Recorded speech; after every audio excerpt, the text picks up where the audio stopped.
welcome to Quest Junkies. It is Monday night, and that could only mean one thing.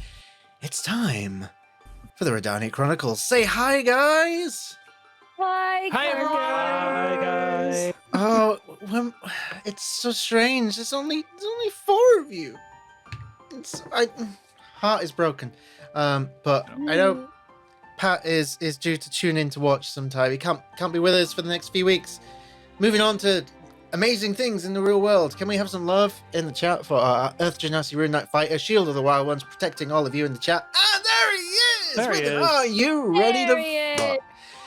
Fun fact, in the 10 minutes leading up to us going live, we were having some of the most filthy conversations I have ever had the pleasure to have been part of.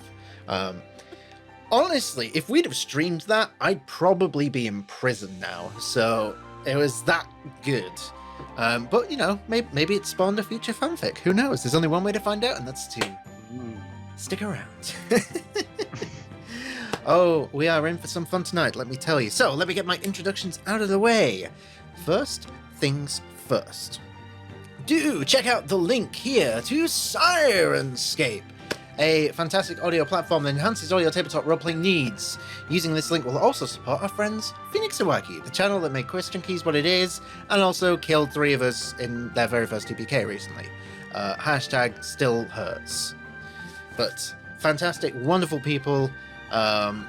Always a pleasure, and yes, please go and check them both out. They are superb.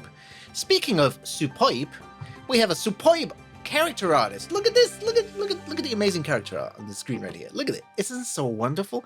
Our character art for this campaign and the Wednesday campaign of the Wyld Chronicles was done by the ever incredible Aviv Orr, who we revealed today on the Discord server, which I'll give you a link to in a bit. We just commissioned Aviv for art for our newest player on Wednesdays, a certain archfey traveller by the name of Artagan. Now has matching incredible art from Aviv for the stream overlay. So do look forward to seeing that on Wednesday. But it's not Wednesday, it's Monday, so before then, please give Aviv some love. We would also like to direct you to questjunkies.co.uk, which is our official merch store if you want some sexy merchandise. Well, you can also look at this. Look at these examples. Fantastic, comfortable. Look, we've even got Frank booties. Look at the Frank booties. Oh my goodness, it's so good. Little tiny pocket goth mommy on some boots. It's the coolest thing. But yes, we have a store and it's got merch. I'm addicted to designing merch, so there's more designs coming. Absolutely 100%. I have some designs inspired by the recent events of both campaigns, plus some of the one-shots from our recent charity stream, which I will say, our fundraising is now closed, but holy shit, you guys. Holy shit. Like, £1,260 later, and it just blows my mind. What an incredibly generous community. I have no words. I have only love for the support that we had throughout that Pride Month fundraiser. That money is going to such a wonderful place to help some truly wonderful people. So I thank everyone who participated. You guys are incredible. That does also mean that the Wheel of Chaos is back. So I already have quite a lot of spins for tonight. So we'll get to them in a little bit. But yes. Rounding back to the original point, merch store. We have merch. Go enjoy it. It's fun and comfy. But going from merchandise to merchandise, here is a link to tabletopdominion.com/QuestJunkiesUK. Because, let's all face it, we are gathered here today to confront you about not having enough dice. I see you. I know you're looking at me like, what? I just bought like 6 sets of dice. Why 6? Why not more? You always need more dice. Look at these hungry dice goblins on the screen right now. Look. Just one purchase from Tabletop Dominion with the code QuestJunkiesUK at checkout for 10% off your entire order will help feed these starving dice goblins for another week of chaos.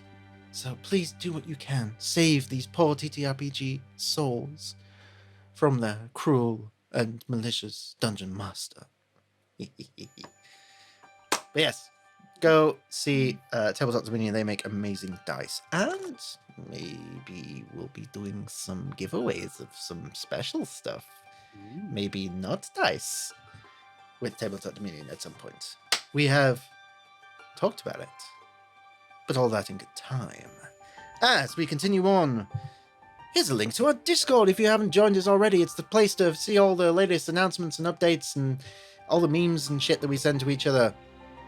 You'll probably get a little bit of context as to the 10 minutes of erotic nonsense that was being spouted about in the call before we went live.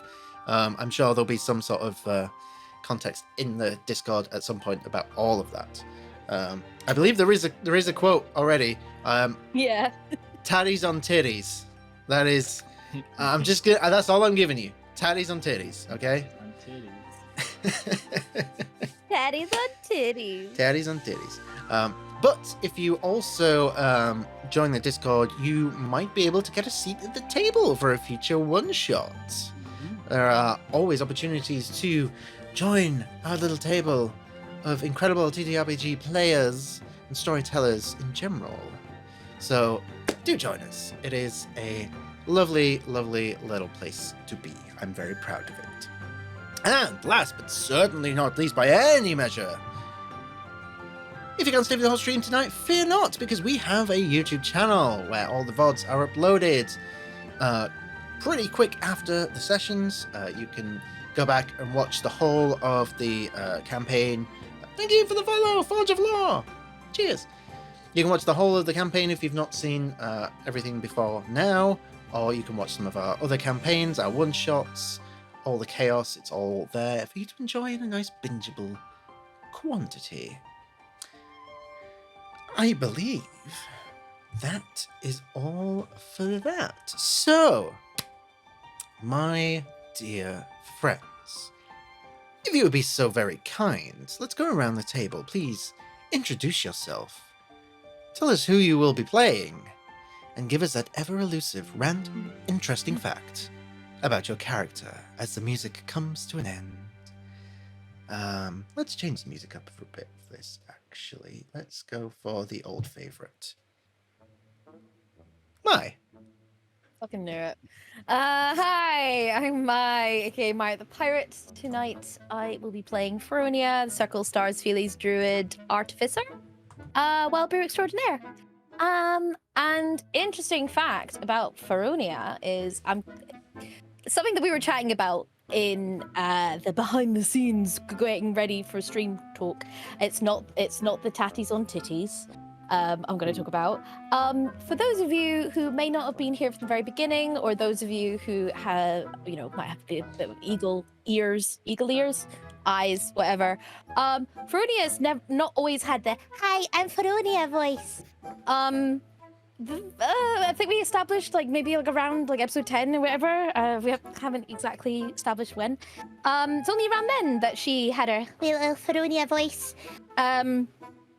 I decided that, Patch actually gave a good suggestion that the opposite of, what was it, helium?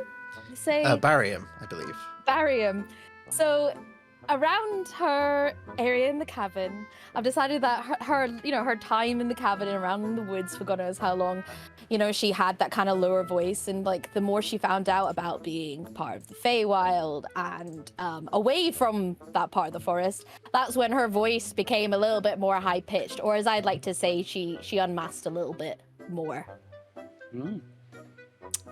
How very interesting. I wonder if it's only ever affected Rhódania, or if it's affected other people as well. Who knows? Who knows? Maybe we'll find out someday. Thank you so much. Moving along the overlay.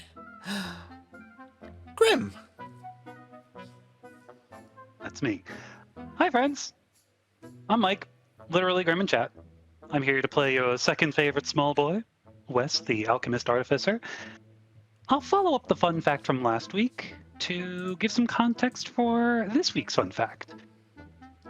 So as you know, all the Wyld Ones currently present at this table have visited Wildmount, Wes has met one of the current active players in the Wyld Now campaign, and I will say no more. I didn't approve of this. What? Okay, I need DM about this. I love this. This has implications. Okay. Interesting. Okay. Wes, go ahead and make me a wisdom save. No, it's fine. I'm joking. All right. Curious indeed. Thank you so much. Moving down the overlay. Wyatt. Down. I'm usually last. Okay, It's hi. all changed. Oh, this is weird. I don't like it. Hi, my name is Wyatt. I play Reese, our College of Whispers bard and life cleric multi-class. Fun fact for Reese.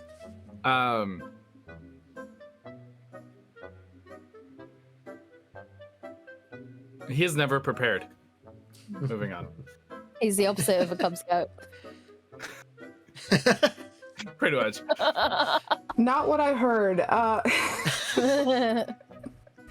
don't think it's what anyone's heard. Imagination. Of course. It is the spice of life. But things are spicy here, so do enjoy that. Thank you so much. Moving on, last but certainly not least, Bridget. Hello, friends. I'm Bridget. I'll be playing Frike, the Way of the Long Death, Shatterkai, Lady of All Things, Everything. Fun fact. She's never taken much stock in faith because growing up, she saw a lot of misplaced faith into alignments that were not necessarily her own. Not to say that this might not change, but she's never personally had a reason to be spiritual. Wonder what could happen to change that. I wonder. Maybe we'll find out. Eric has plans. Thank you so much. And I am Pat, your ever humble dungeon master. I play everybody else. Let's have an NPC for a random interesting fact. Forage. I was going to say, would Connell be counted as an NPC for a little while? Oh, no. Too soon, Mike. Too Oh, soon. Oh, it hurts. no. I'm sorry, Pat. I Shots love you, really. Fired. Was that forage? Mm-hmm. Okay, forage. Pat Toons leaves the chat. Random interesting fact about forage. I will give you a short but cryptic one. Forage has lied about her age to everyone she's ever met. Sounds about right. And that's it. I will let you theorize about that amongst yourselves. Fronny immediately looks concerned. And with that out of the way, let's go ahead and recap where last we left off. The Wyld Ones had successfully completed their journey to the city of Zundanag, the home city of their Earth Genasi Rune Knight fighter. Oh god. A wild magic search claimed by I love you, Sarah. Sarah. Oh boy. Who's that going to, Sarah? Let us know. We haven't even got to the wheel spins yet. Excuse me. Colin McGinnisy, Earth Genasi Rune Knight fighter, shield of the Wyld Ones, and protects all of you in the chat.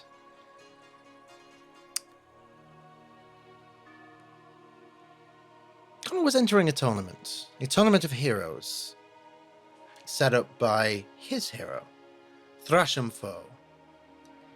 And this tournament was very eventful. There were challenging opponents. There were fun opponents. There were hungry opponents. And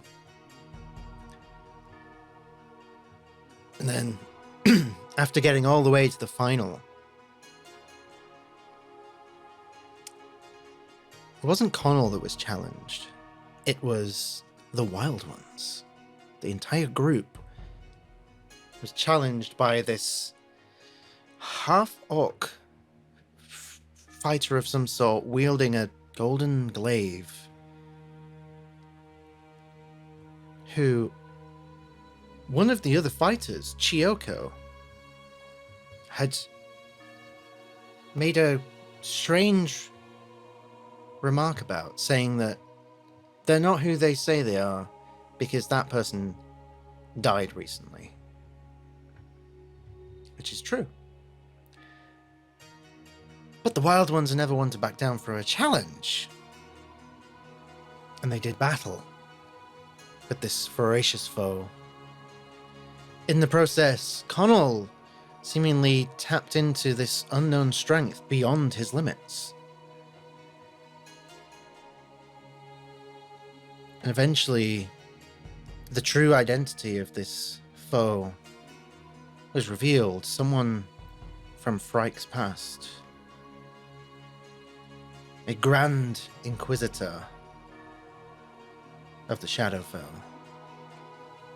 Specifically, the Domain of Dread that Frike is from, working under the command of her father. And yes, she was mostly annoyed that she was called Deborah by most.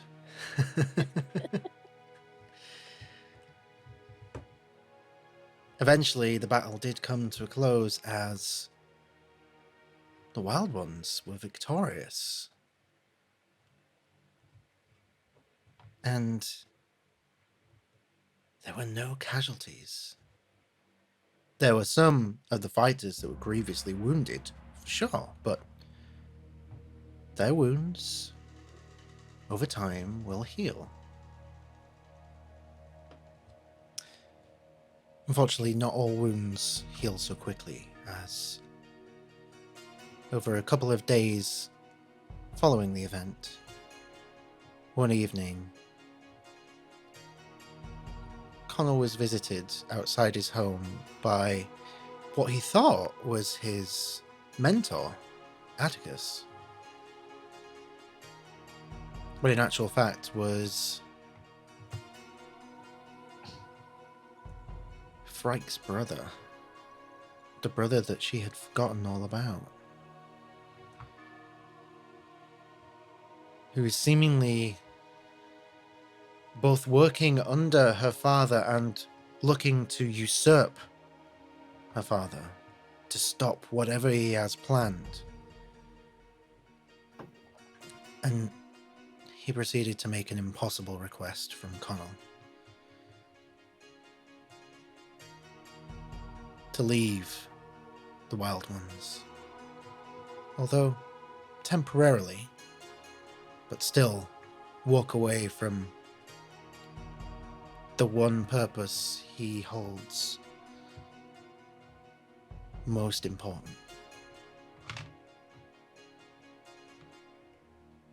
But they insisted this was the fate of everything.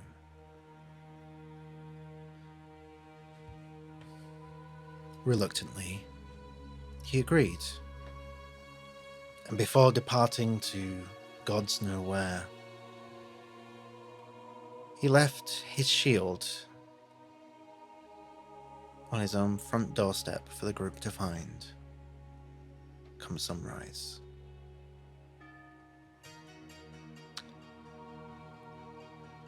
And that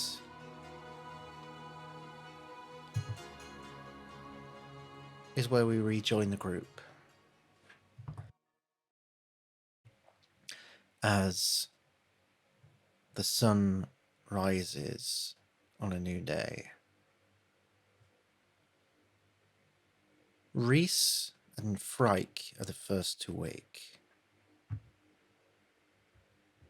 You hear Connell's mum busying about the kitchen, prepping tea and breakfast, as she normally does.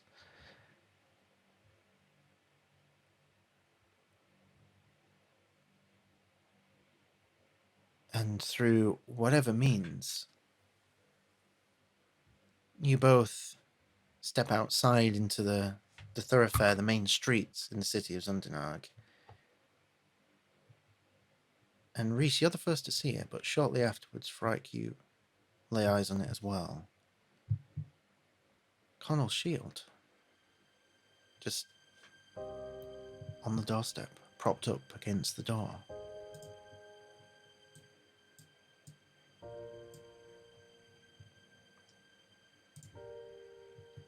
Is that?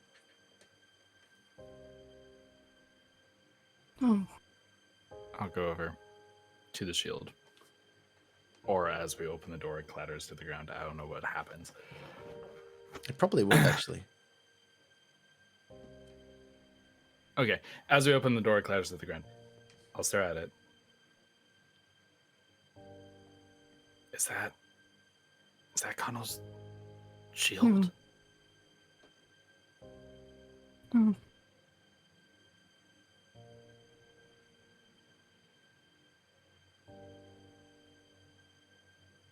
Where is he? I'll pick it up. I would like to inspect it, see if there's like a note or something on it. You give it a good look over. Looks the same as it always does. No notes, no marks, no sign of a scuffle or anything untoward. But other than the fact that he's never parted from it before, he always has his shield. No.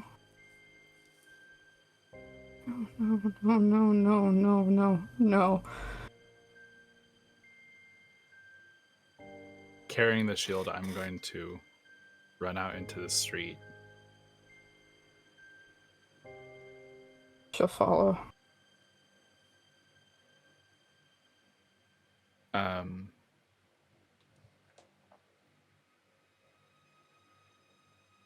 How early in the day is it? I'll say the sun's just about risen over the horizon. It's pretty early. But the So we're streets probably are the only ones. well, no, the streets are starting to build up. Zundenarg is a fairly hectically busy market city, so even early, like there are people in the street, but business hasn't begun yet. Everyone is getting ready for the day. Okay. She'll just shout at the top of her lungs Connell's name. A few people turn their head to look and then go back to what they were doing. I'll say that Rhódania and Wes wake to the sound of Frike screaming Connell's name outside. Just gonna run straight down to the sound of the screaming. Just don't care what I'm wearing, not clambering, just doing. Wes, come on! Think Fully something's wrong. dressed. Yeah. Already early. Stumbles behind you. What's... They keep screaming What? Connell's name. I think he's in trouble. Let's go. Come on. Yeah. Follows right behind you.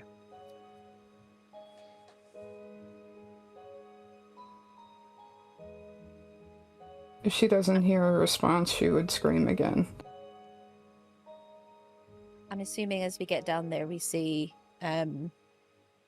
Reese with the shield and can just hear Frike screaming. And you What's also happened? see Connell's mum, who has now heard the scream as well and is sort of stood looking towards the doorway. Where's my boy? What's happened to him? Why have you got his shield? Reese, what's happened? It was leaned up against the door. It fell onto the ground. He wouldn't have left it here. He doesn't go anywhere without his shield.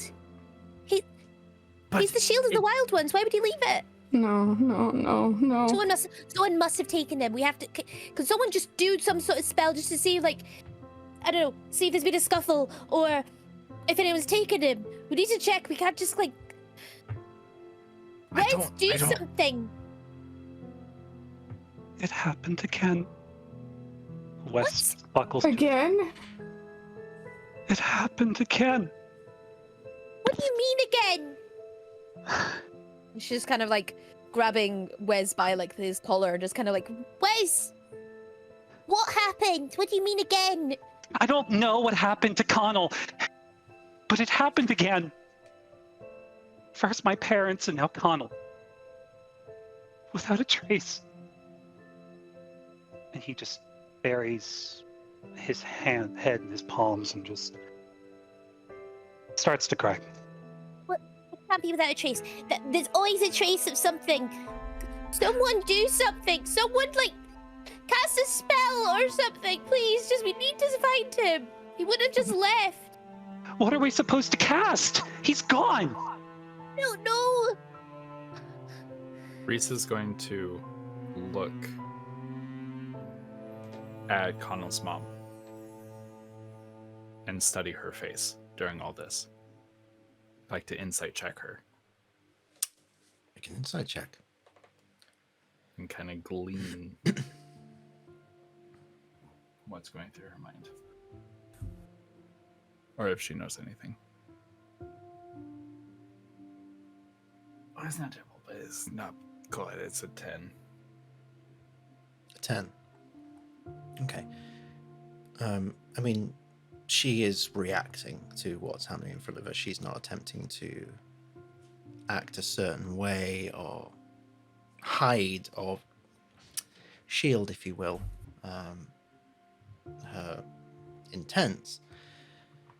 So even with a 10, you would see that the look on her face is the look of someone who is realizing that her biggest fear in life might have just come to pass.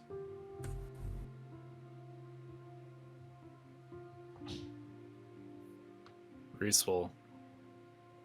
I don't know how wide the shield is, but I imagine Reese would put the shield under his armpit, kind of hold it like he would a book. Walk over to Connell's mom.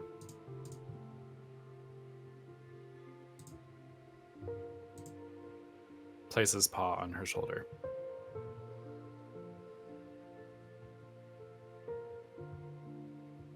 You saw him last.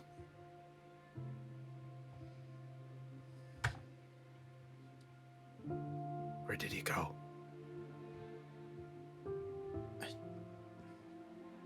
There was a knock at the door. I overheard someone said it was Atticus.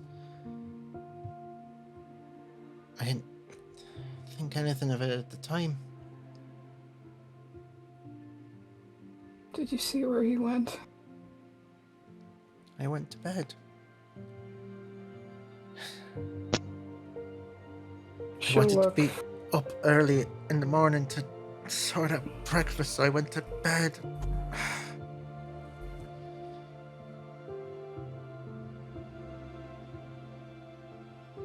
It's not your fault. And maybe it was Atticus. We should... Reese will turn, trying to keep his level mind. We should try to go find Atticus.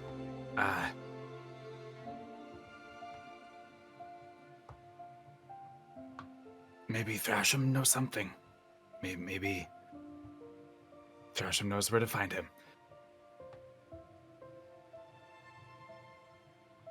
For all we know, maybe Connell was just having a late night sparring session, training, and he left his shield here to let us know he was okay. What think do we call Fia's- him then? Fia sits Do you down really think that? on one of the chairs and just puts her face in the one arm in one hand that she has. And she doesn't speak again.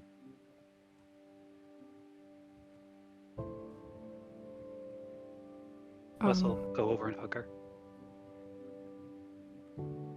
She doesn't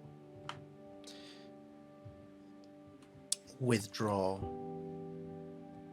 but she doesn't respond either. She just lets you.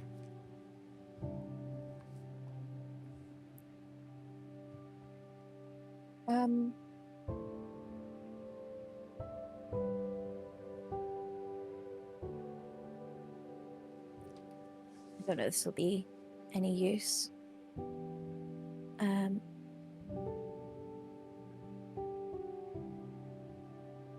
I...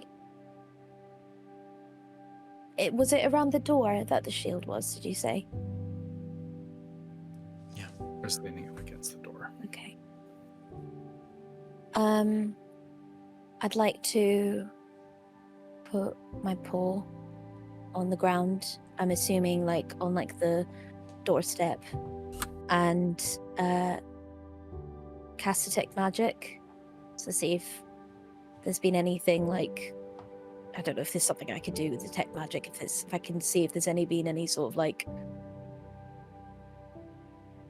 detect. I know it's not like a LA Noire sort of situation where you can see like, oh, this is what's happened. At least to see if there's been any sort of like scuffle or magical kind of scuffle, or even like a teleportation or anything of that sort. Sure. Go ahead and give me a perception check with advantage.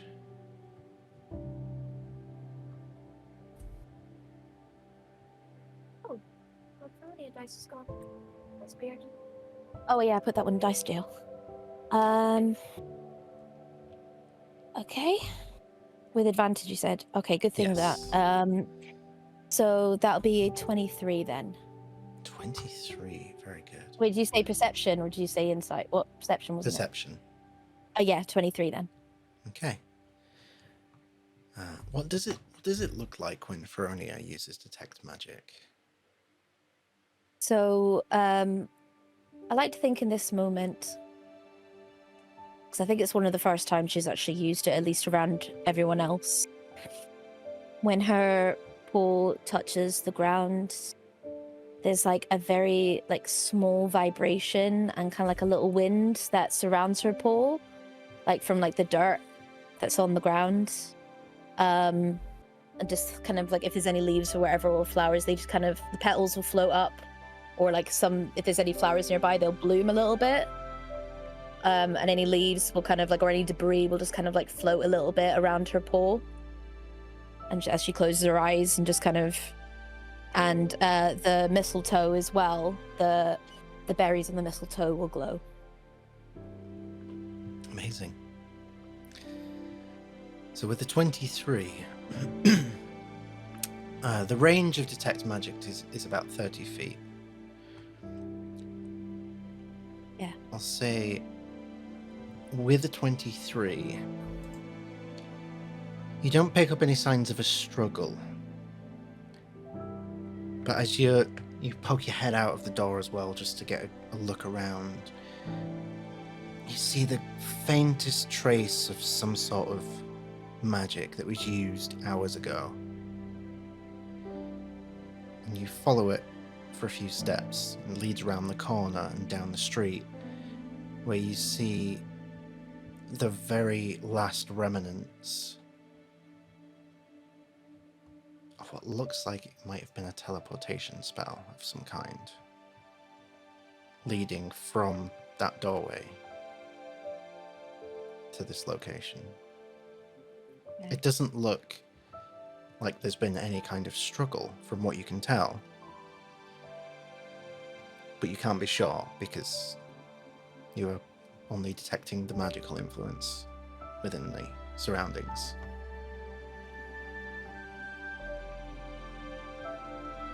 I'm gonna...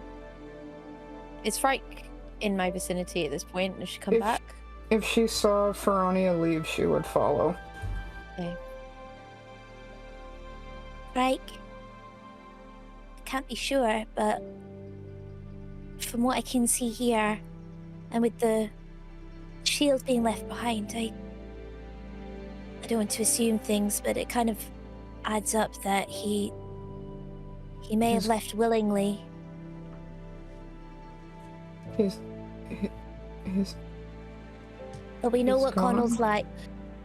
We know what Connell's like, though. He wouldn't have left just for no reason. He wouldn't have left us behind for no reason. he's gone.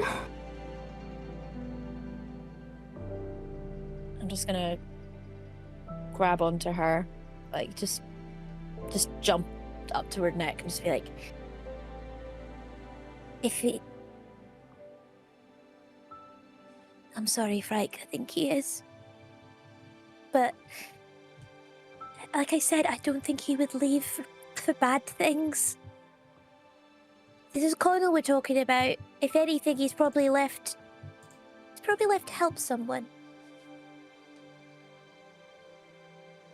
But All you this know- time, all that we've accomplished to get here, all that we've been through, what was it all for? No, What does victory mean if he's not here to share it with us? Frike.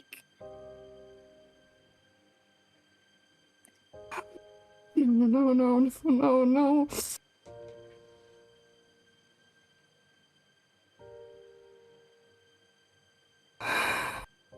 Like, I love Connell. It's like a wee brother to me. Another wee brother. But Connell's a hero. We're heroes. We've got to stay strong. He's gone to help someone. He must have. Rule number 9. Heroes stick together.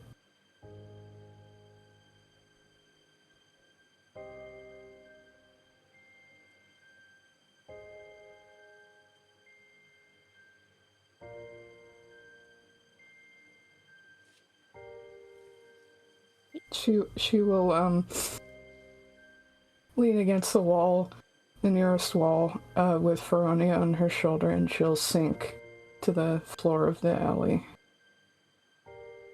And she'll say again, heroes stick together. Like, I don't know all the rules, but you know what they also say about heroes? In times of crisis, heroes have to remain strong. And I'm gonna give you a choice here. Because if we go back and we don't stay strong, especially you, I don't know what's gonna happen, because you're the strongest one out of the lot of us. So I'm gonna give you this choice right now. Okay? I'm not. I'm not the strongest. He is. You're the strongest now. So I'm gonna give you a choice. I can make this go temporarily. Or at least help the tears go away. So either you have the choice now, or I'm gonna have no choice but to do it later. I'm sorry.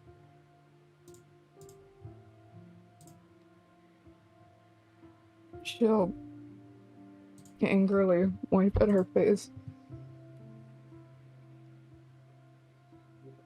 You just need a minute. Okay. The offer always stands. Okay? Basically, what Feronia is offering is if you'd like her to willingly cast Charm Person on you. Okay? Okay. Just for reference, okay? Just, Frike, I love you. I'm gonna stay right here. Just don't even think I'm here. And she's gonna crawl up in Frike's lap.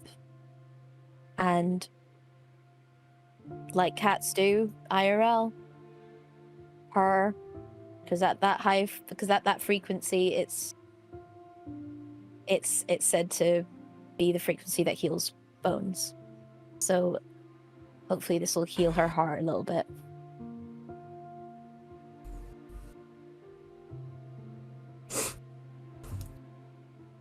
Stay here as long as you like. She'll, absently scratch behind Feronia's ear.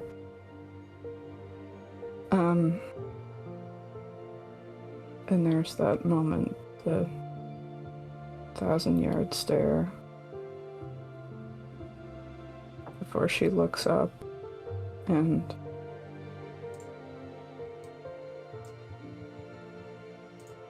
she has no idea what she's doing, but she's going to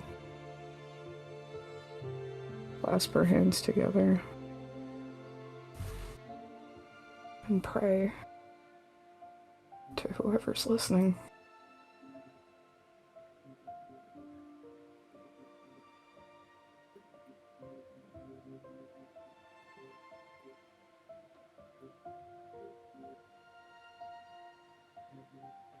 Bring him home. Please. I will do anything if you bring him home.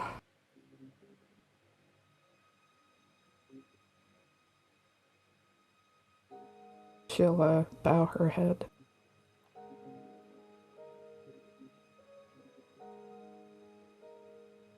Taking a ragged deep breath before she just says,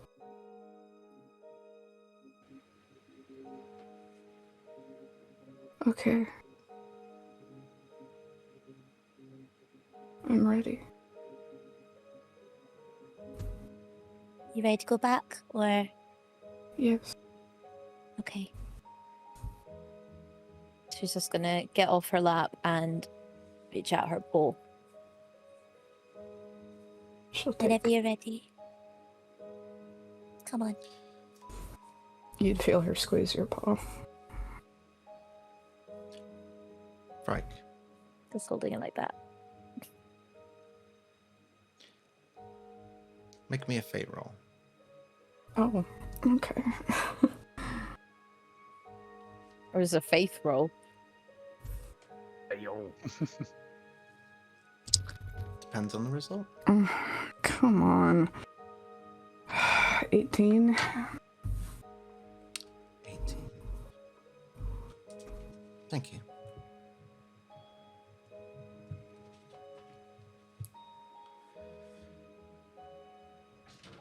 So at this point, the two of you come back round the corner. Reese and Wes still standing there, waiting. Reese had pulled out the bones, teeth, and scales that he now uses for augury. And as you guys round the corner, you kind of see him like reach into his bag, and he kneels down and has turned over the shield, and will cast his augury tools into the shield itself and cast augury. Okay. I am trying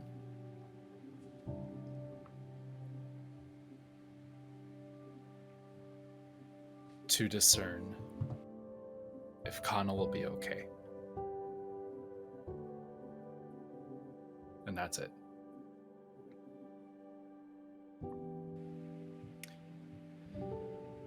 Okay. You take the time to cast the spell. the ritual will come into you just like it did last time, but with new, strengthened intent. A more focused request.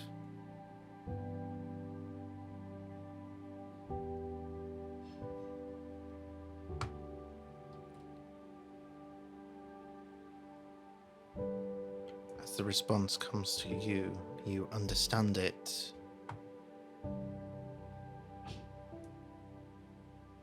as uncertain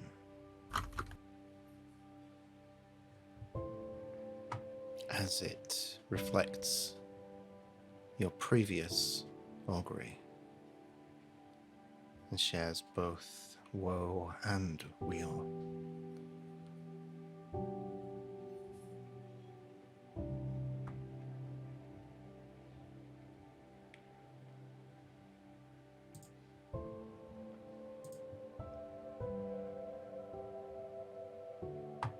Reese, I Reese, kick what do you the shield. see?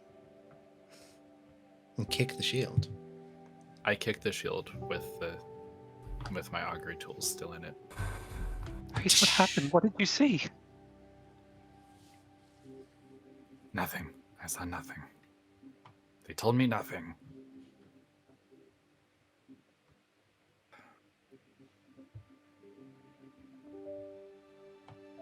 They told me both things.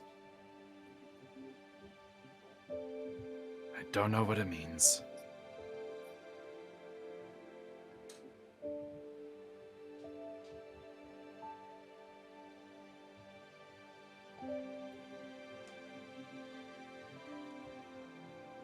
I'll go over and pick up the shield and my augury tools. Put them back in the pouch. Probably have picked up a leaf by accident. And I'll look at the leaf. And I'll give it to Wes. I think for a while we're on our own.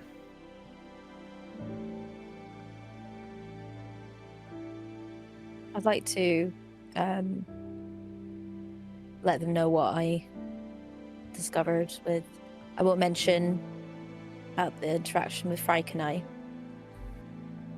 but just to let them know that I suspect that Connell left for a reason. He went to protect someone, and that he went willingly. Okay.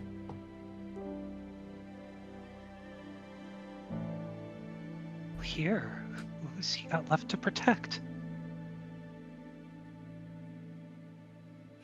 I don't know, but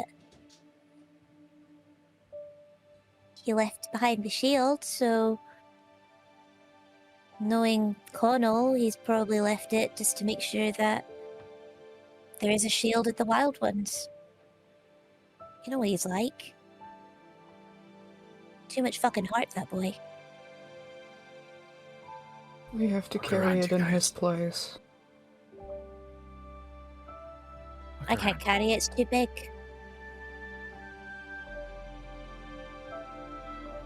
Connell's got an entire city and world to protect.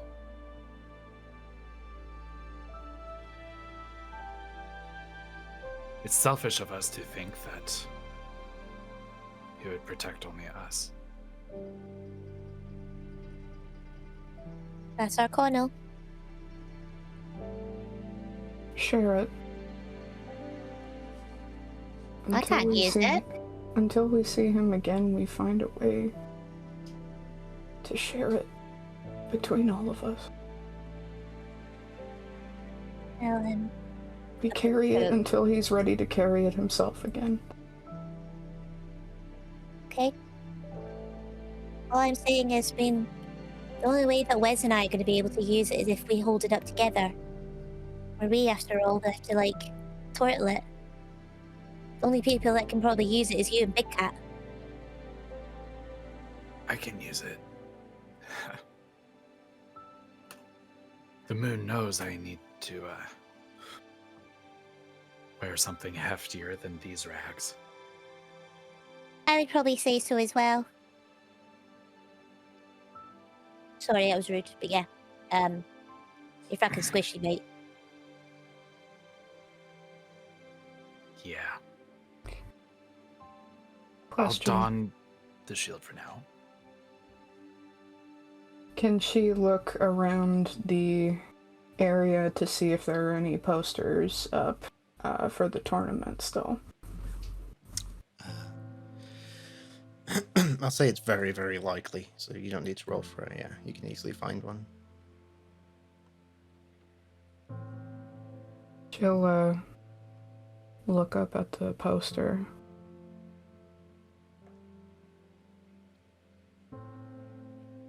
Turn her head, and she seems to like shake herself out of another reverie, but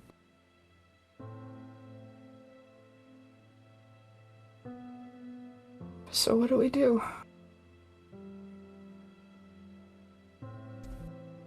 First, Well- none of us are leaving each other's sight, okay? I don't care where you're going. I don't care what errands, chores you have to run. We're not leaving each other. You got it? Because if it can happen to Connell, it can Yeah. happen to us. Yeah. Does that mean we have to buddy up as well? Buddy up is staying together, whatever that definition means to you. But don't you leave each other's sight. Not for long. Okay. Tell each other where you're going. Don't leave each other. Promise. We have to go find Thrasham. We have to go find everyone he saw at the tournament. We gotta go find him. Okay. I feel like this is a constant question over the last couple of sessions, but where's my mum? She's been standing Where next is to us the whole Mom? time. So, Hi, Mum. Sorry, you got a tournament art going on. The mums are having a mum convention. fun fact about Mama Feronia. Try to make it a Um, nice light situation. I'm sorry, guys. It just popped in my head. In the weeks and months that she has spent trying to get back to her precious little Flora, she has forgone sleep almost entirely. So now that she has achieved that, you can just hear the faintest of her incredibly loud snores coming from the inside of the house. Sounds about right. Yeah.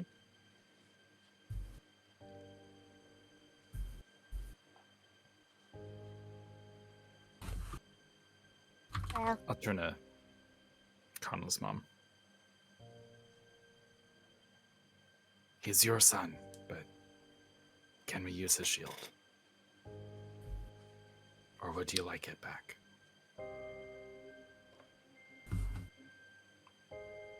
She takes a few moments to respond, head still in her hand, looking down at the floor. And then she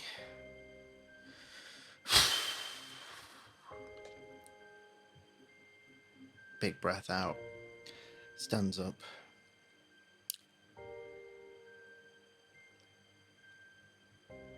That's not the most practical thing for me to have.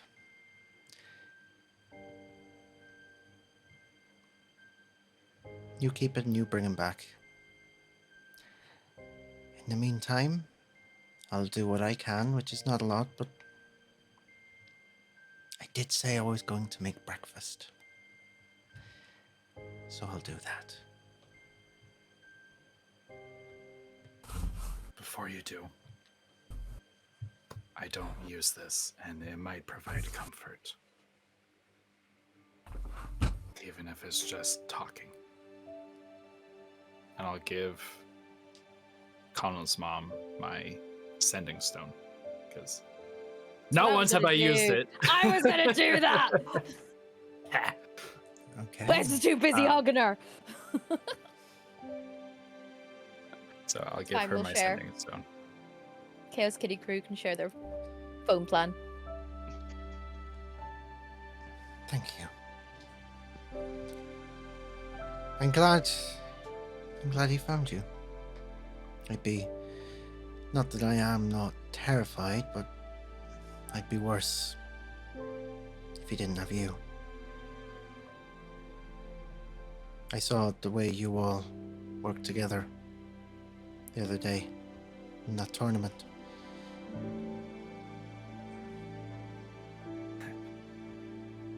To be honest, we would be worse without him. Well, he does take after his mum. I'd like to see you fight one day. I'm not very You look handy like in a you- fight. She gestures to the fact that she's got one arm. No. Fighting isn't always just about arms. Well, at least one of you is wise and not just wild. I'll get the kettle on, Thank you. which she does. Before Thea goes, I think Wes is just gonna tap her real quick on the hip, and he will pull out the hand axe, put it in her hand. He owes me a rematch. He owes us his friendship.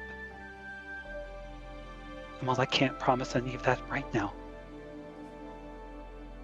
I can promise you that we are going to look on every part of Rhódania until we find him. But if he comes back, tell him we're looking for him.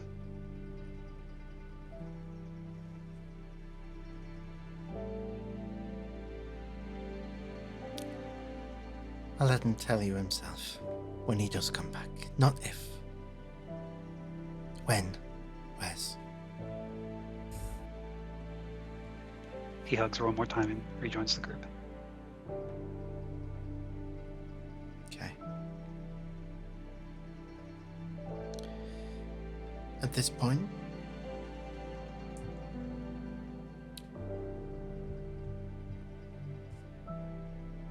we're gonna skip forward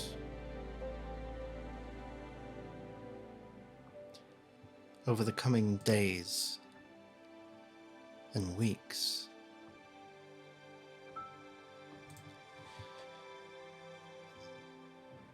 You reach out to the officials in the government as Undinag, you reach out to Thrasham, you reach out to every contact you have that will listen.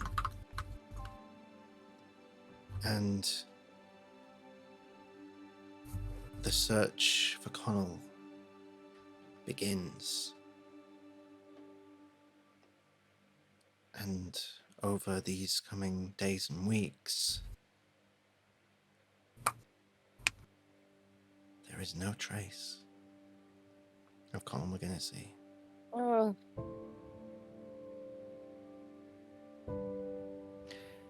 And it would be hopeless if it weren't for the fact that fear, on one lonely night, oh no. tried to use that sending stone to reach her boy.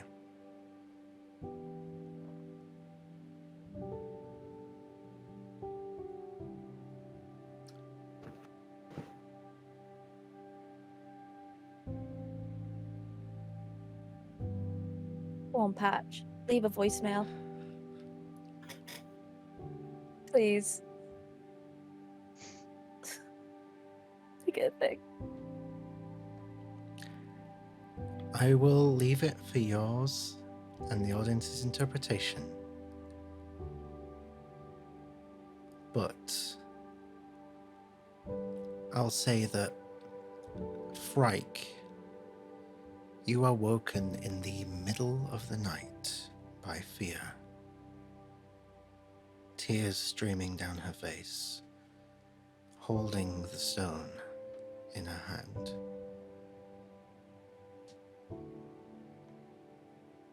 He's alive.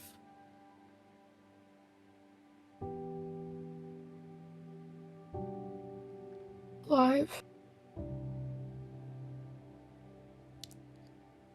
I spoke to him.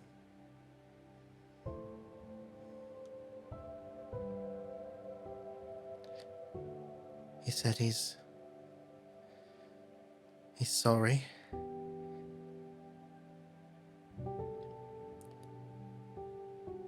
But it's up to all of us to save the world together, even if we're apart.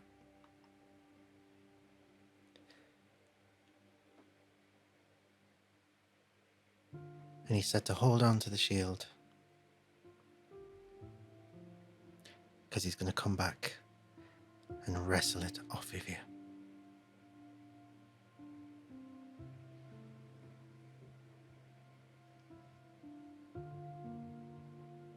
Would it be alright if I hugged you?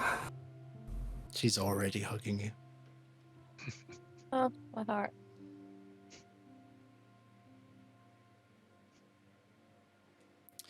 So with that confirmation of his safety for the time being, while it doesn't answer all the questions, it does put some of the worst fears at bay for a time.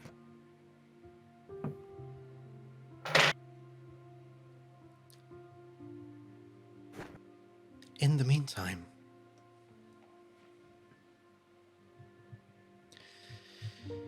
we cut forward 3 weeks. Oh. The city of Zundanag has worked tirelessly to assist all of you in the efforts to locate Connell.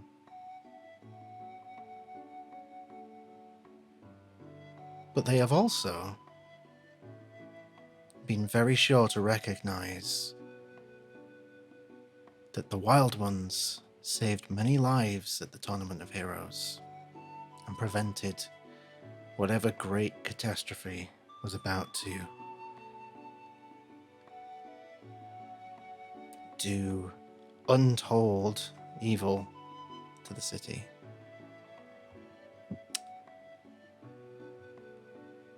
After some brief negotiation from Thrashamfo,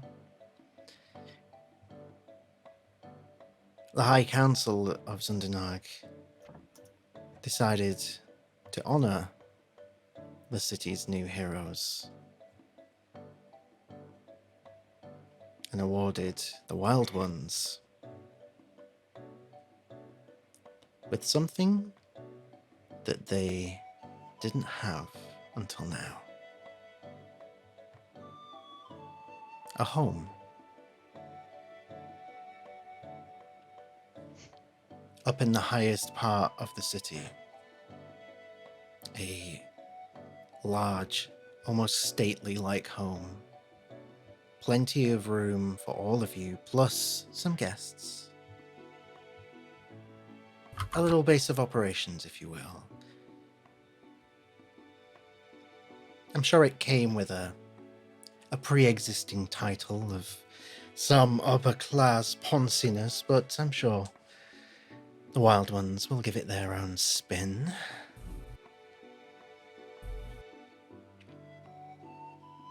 And in that time, you've gotten accustomed to this popularity. As before, there are children in the streets cosplaying as the Wyld Ones, having their own little encounters and adventures in the streets. Numerous taverns across the lands have been knocking at the door, wishing to speak to the people behind this crazy drink called Wild Brew. And there's been equal level of interest in a certain Tinkerer's action figure line.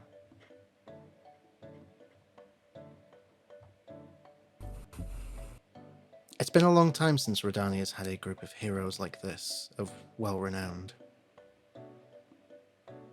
But the people welcome it after the last decade of uncertain times. Something to smile about in the face of adversity. Heroic, you might say. Around about this time as well, the news becomes widespread of the events that took place on the sister continent of Demethrin. A continent shattered by a calamitous event.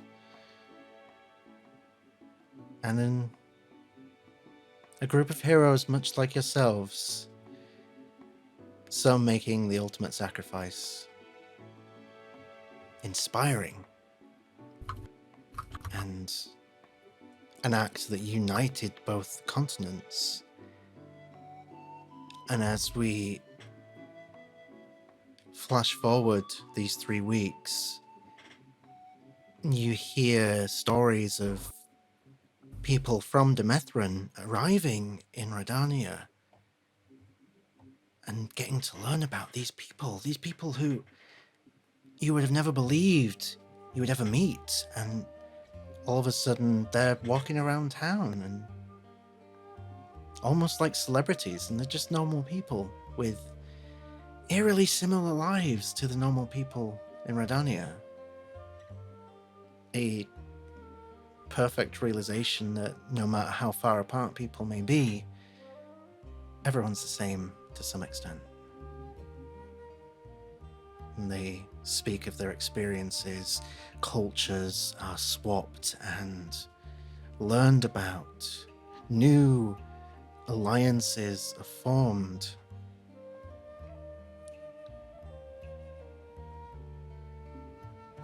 New teachings.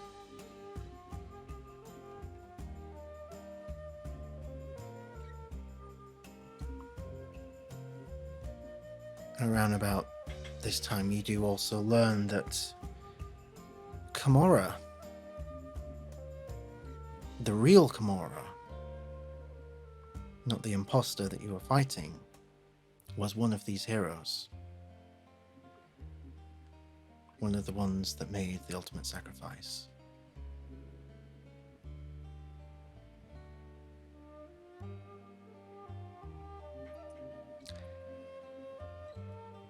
So we will rejoin our group on the dawn of a new day, a new week, in this new, interesting chapter of life for the group, after we take our 10-minute break. Now, what I will say, if it's not already apparent, we technically did this before the session, but this is the point where the Wyld Ones reach level 8. And though I didn't plan for it, I'm going to say this is the beginning of chapter 2 of this campaign. Because we have certainly reached a milestone. So, we will be back in about 10 minutes for a brand new chapter of the Wyld Ones. Hope to see you then.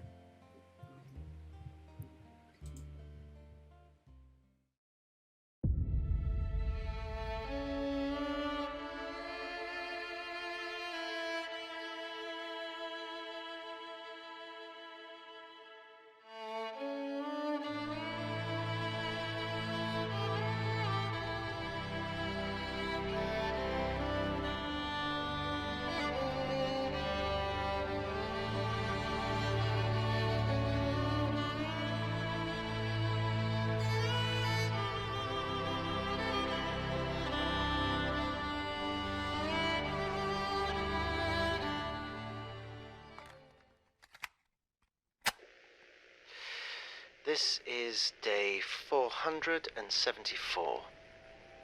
Dr. Samuel Carver recording, as always.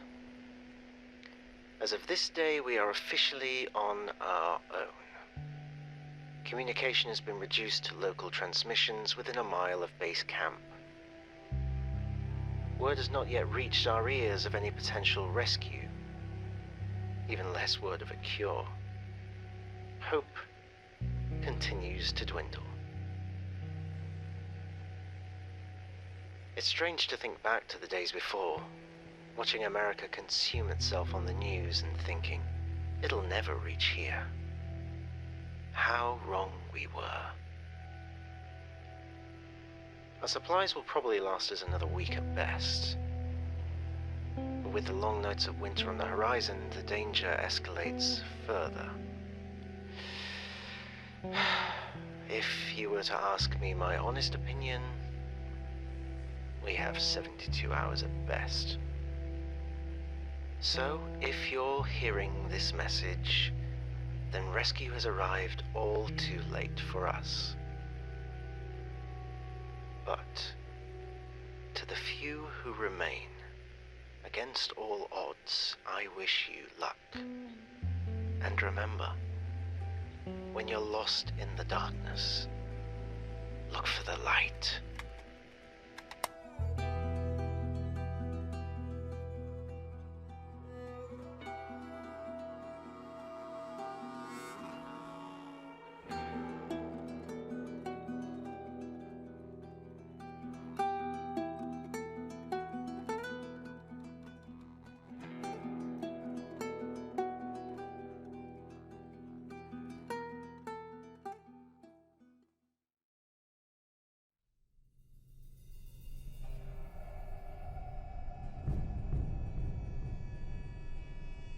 The world has changed.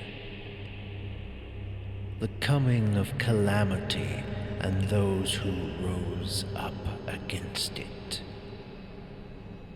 Victory was gained, but at a cost. The lone swordsman lays dormant. The country without rule.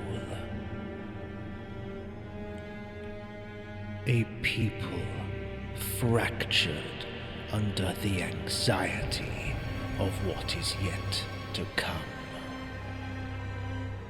But within these fractured lands is something thought lost to time, but not lost, merely patiently waiting. And now,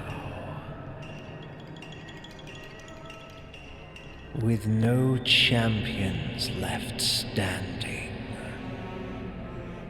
there will be no will other than mine. Renounce your petty gods and worship me, for I am Majora.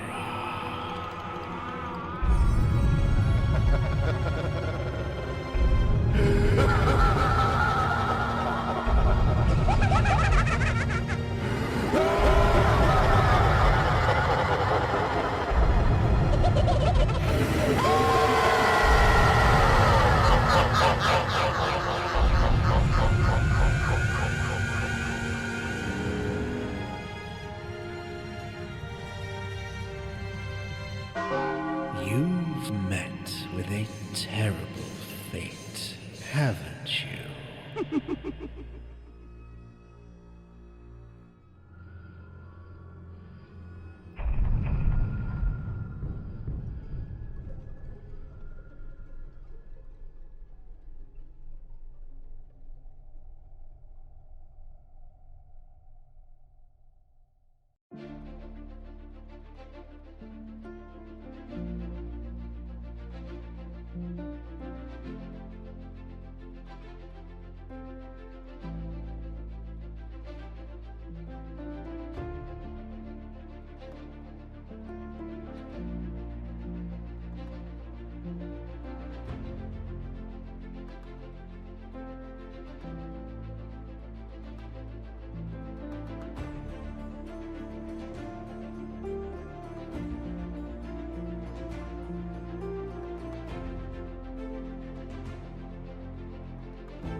Wait, you haven't got a stream Okay. title, by the way. Have you noticed that? Yeah, I I know. don't. But we're also back. Oh, Hi, guys! No titty tatties. I mean, what? Titty tatties. Hi. Welcome back to Badass Chaos. muffins. Oh my god. Fat ass muffins. Okay, yeah, that's how we're starting chapter 2. This Badass story. muffins. Okay. We started with a strawberry muffin, and now we're starting with fat ass muffins. Ah, welcome back. Let's get Hi. straight back into things. I'll say we rejoin you mid-morning on a new day, around about 3 weeks at where we left off. You guys are settling into your new abode. It's a beautiful sunny day outside. Where do we find everyone as they're prepping for another day of whatever lies in store for you guys? I like to think that Rhódania has managed to, like, during her time in the new house and everything, she's got herself a wee green apron on and some like steampunk style goggles, and gloves over her own gloves, and she's very much there with like tinkering along. She's like, Yeah, so going a wee bit of that and a wee bit of that. and just kind of tinkering around with some extra things that she's learnt with Wes for the last few weeks. It's Master's teaching. it's rather inspired that you say that this is where we find you. 'Cause dear. whether it be some sort of mishap with the ingredients or not, A magic surge. Oh boy. but we did say that we had spins of the wheel for today. Oh no. And I didn't Oh. She want give no to fucks. I did not want to interrupt all the emotions in the first half, so now's the time to do it. Chaos. Let's start with our Chaos Kitty. 2 spins Okay. for everybody. Apart from me, I get one. I'm gonna choose. So, first one for Rhódania for the rest of today's session. You... Oh, quite handy. Oops, all intelligence. Ooh. Yeah, 'cause she's a bit of a dumbass. And the second one. Du-du-du-du-du-du-du-du-du. Oops, all wisdom. Well, Oh, you've clearly been Ooh. learning much from your lab partner, essentially. Yeah. Speaking of, Oh. 2 spins for Wes, and also, thanks to Sarah earlier on, a wild magic surge. So can you roll me a D100, please, Wes? Sure can. Here we go. Oh, it's okay. It's a 44. Okay. And your second wheel spin. The first wheel spin is grow a size. not so small, boy. And the second spin, I need you to give me another D100. Yes. Let's go. Double wild surge. Oh, Double wild that's surge. a lot. That's very good. That's 94. 94, amazing. Okay, so we'll come back to those once we've done the spins. If you're unsure what we're doing, every time we get a subscription, a gift subscription, or a resubscription, the person that did it can nominate a player or myself to get a spin of the Wheel of Chaos, which can influence the game in a multitude of ways. You'll find out how shortly. Reese, the first Oh, of your no. 2 spins as you begin this new day. Shrink a size. You become Feronia sized. And the second spin. Do-do-do-do-do-do.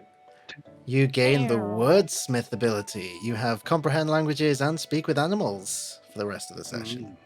Mm.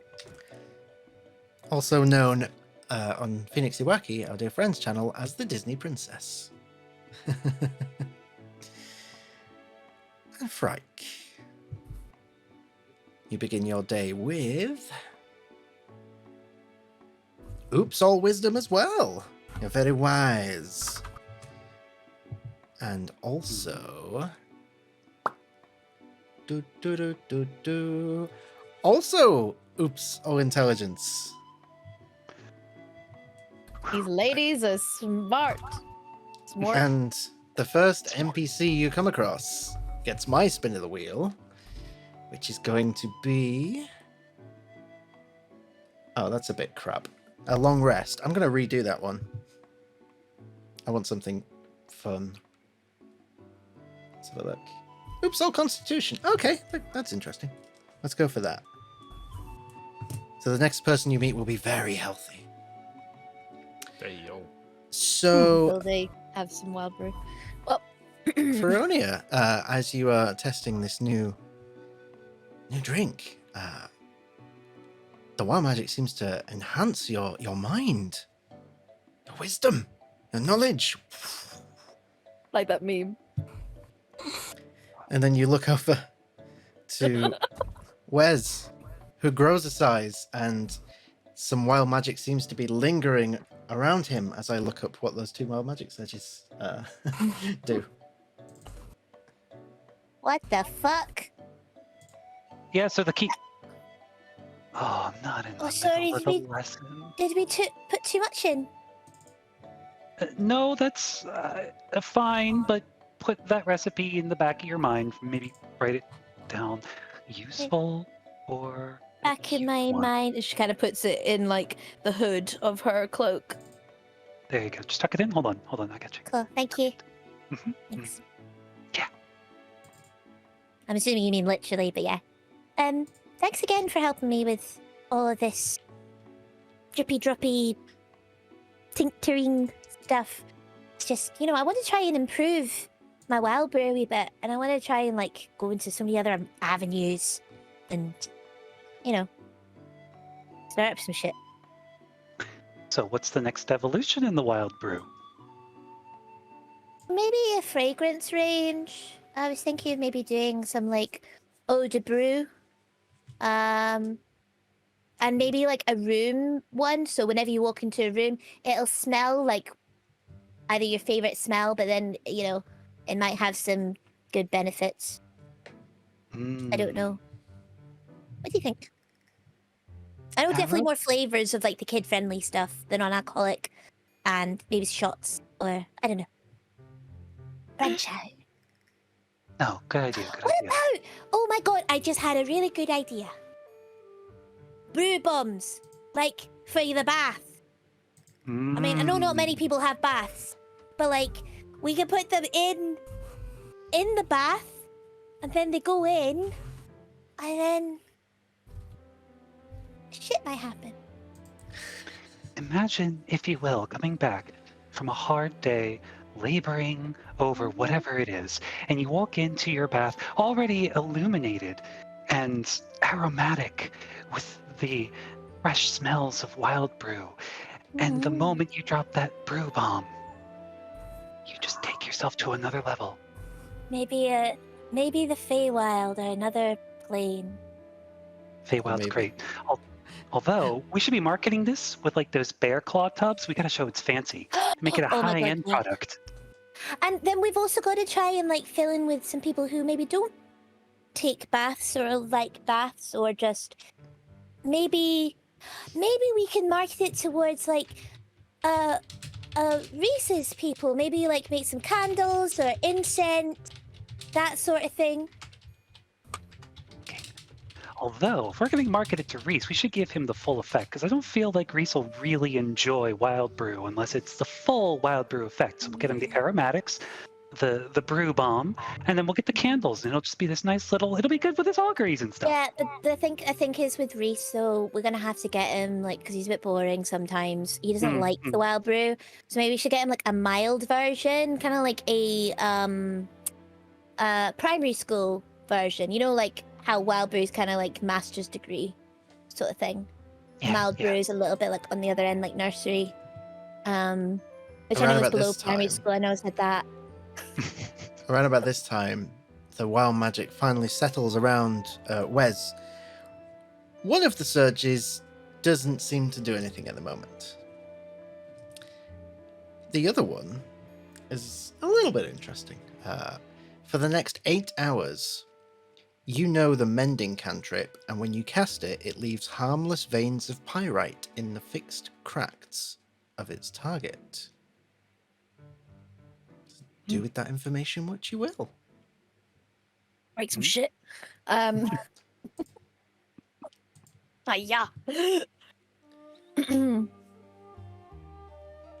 Sorry. I think that if we're going to market it to Reese, we have to get, a non-wild version. So, but I think we need to give it a different name rather than just the mild brew collection. The tidy brew. Rhódania's fantastic fuckery. Keep that one in the back of your mind. I like that one. Okay, there you go. We need to have a proper brain, session. I mean, do you want to pop a bottle and then we can kind of get inspired from there? What do you think? You don't have to tell me twice. Cool. All right, I'll get one of the fresh batches. I think the mother's done with this one, so let's go do that. And I like to think that there's some sort of makeshift fridge in our like a cooler, a beer cooler for us, because we're hardworking artificers, so we kind of have to have this sort of thing. And she quickly waters as well as a couple of plants on top of this cooler because she's got to keep her moon lotus glowing. And takes out the bottle and just kind of hands it to Reese. To Wes. Sorry. Okay. Sorry. Right. Let's get brainstorming. To brainstorming. I'd like to think they loop arms, but it's gonna be like this because Wes is really tall now. Or hold on, if we're gonna go for aesthetic purposes, here we go. Wait.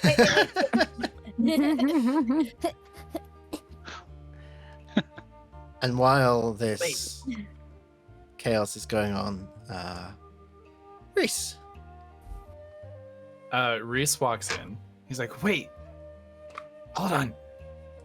Today's the day for me to go pick up my armor. I thought you were gonna come with me.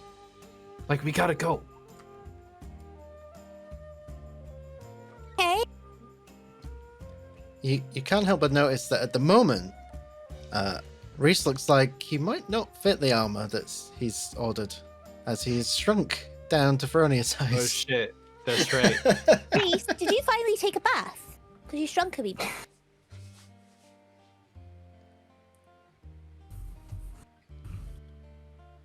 Not again. I know, we spoke about this. Every time you have a bath, you seem to shrink. No, I didn't have a bath recently. Okay, maybe it's something else then. It's the damn magic.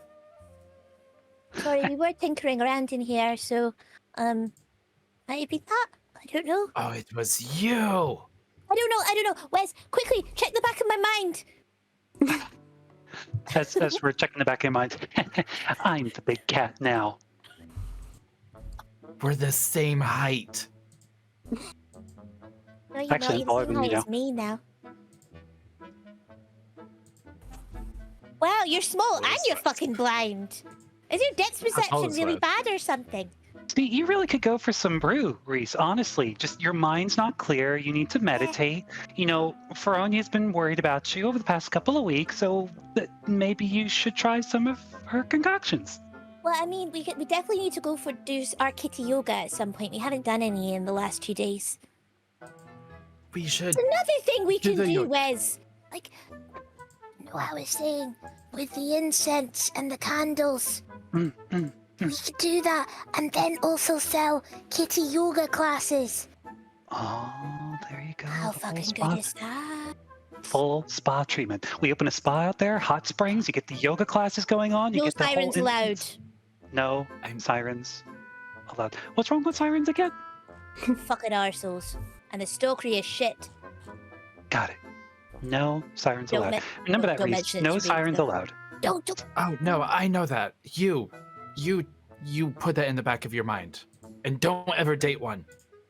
Okay. And then I look up Veronia there. just kind of scribbles that down on one of the pages in her notebook, rips it out, and then tucks it down the back of Wes's shirt. There you go. Well- It's in the back of your mind. I didn't see if you had a hood or anything in this shirt. Yeah, I do. Oh, Oh, wow. sorry. I really dug in. Hold on. Why don't you handle Reese real quick? I'm just gonna. Why is it so down so far? Sorry, I did it the other way. um. So, Reese, you need to get some armor. If you guys are busy, I'm just gonna go. No, it's fine. I promise I'd go with you. I'll go with you. Are you sure you don't want to drink before we go? I've actually taken a vow of abstinence as far as substances go. Okay. So, How about a squeeze of no. moon lotus fruit? I can put that into, like, to go? Because you're all the moon and stuff. So, it's literally just fruited recently.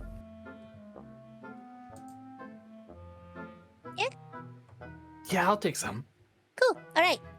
Gonna go over to the moon lotus plant. There's some really like pretty flowers around it glowing, but I'm just gonna pick one of the fruit, which is kind of very, aptly shaped as the crescent moon. And just gonna get like a keep cup sort of thing, squeeze it in, and Does it squeeze like a lemon? yeah. It's a crescent-shaped apple, but it squeezes like a lemon. Eh. Okay. And just kind of like hand it over. Here you go, pal. How strong are you? I can't even squeeze like that. Practice. It's my stronger hand, so. Your stronger hand. Got it. Yeah. Reese will drink Well- it, but is like walking But out the door. What does it taste like to you? I don't know. What does moon lotus fruit taste like? I would say, considering that you are one with the moon, that it looks a little bit iridescent of liquid. You can see little like bits of stardust in it because it's moon lotus. Tastes slightly fragrant, but also got hints of candy floss and lemon. It's quite sweet. It's quite sweet. Yeah, they're fully ripe, but sometimes if you pick them too early, they can taste like bitter as shit. When they're early though, you can turn them into a coffee, a bit like dandelion coffee. Most of the time, I just kind of leave them to do their thing. Anyway, armor. Less Armor. questions asked. You guys get Well- armor. I'm gonna go bug Frike. And where do we find Frike? This particular. I'll say that during a lot of the downtime the past few weeks, Frike has been spending a bit more time in her room.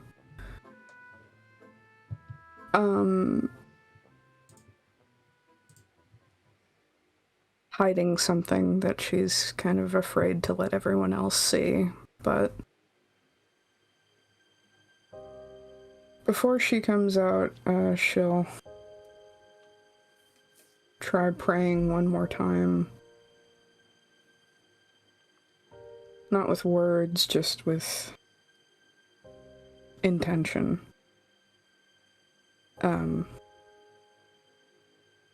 She might actually be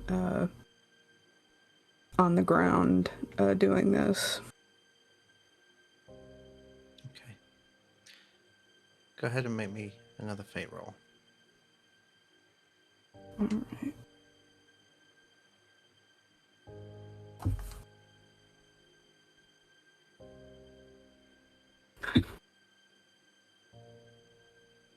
$32.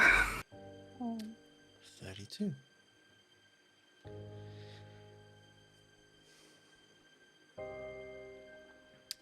You concentrate. As you made reference to at the start of the session, faith is not something Frike is fully accustomed to on a personal level. So a lot of this is you improvising. You don't really know how prayer works specifically. You've seen people do it. You've studied Rhys in his various acts of communion with the goddess of the moon, but you're just winging it. Reaching out and hoping for a response. And just as you're about to give up, you open your eyes.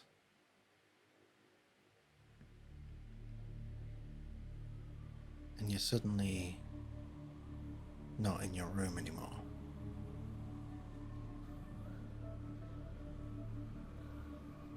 You're on the edge of a cliff. In a very familiar place. Home. Tamia.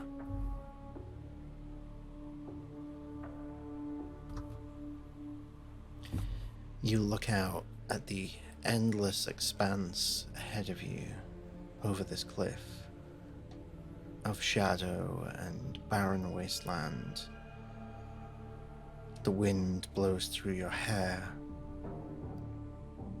You feel goosebumps on your arms, your skin, from the bitterness of the wind.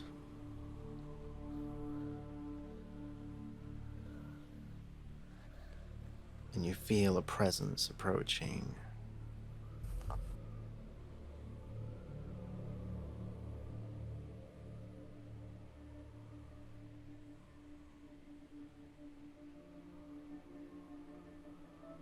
I don't think she would turn around to see who it is.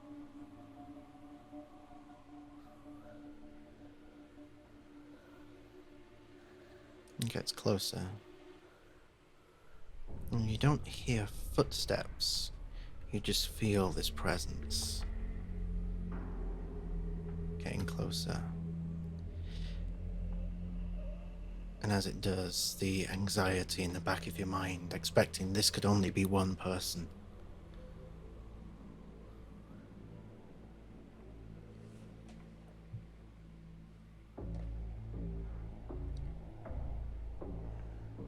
And What is it?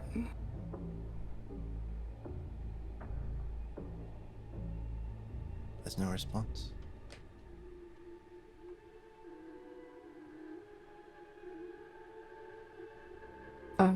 Reluctantly, she'll turn around.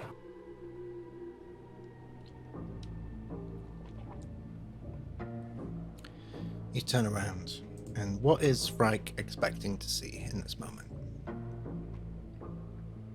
Her father.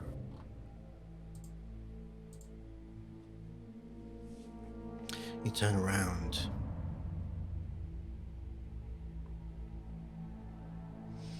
Prepared to see that face, already thinking of what to say.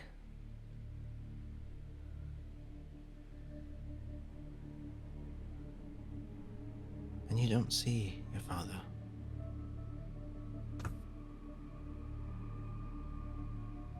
This person you've never seen before.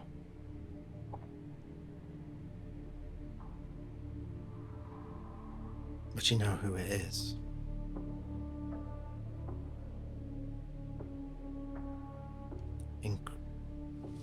Incredibly recognizable from all the stories. A mantle of raven's feathers.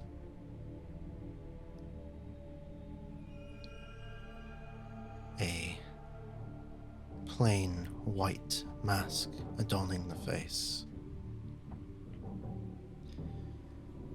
Just slowly approaches. Almost look like they're floating in the air.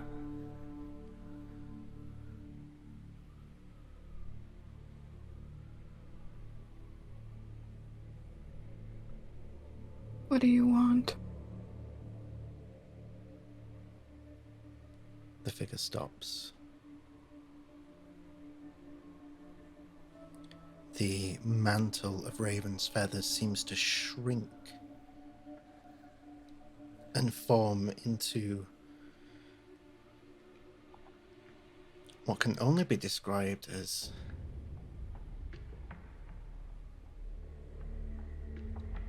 a robe, but one that highlights a female figure.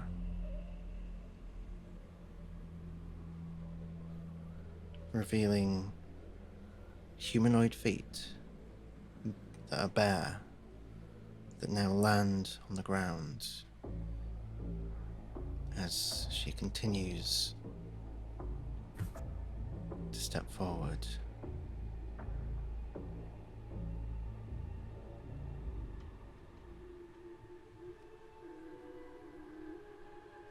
Child of shadow, you called me.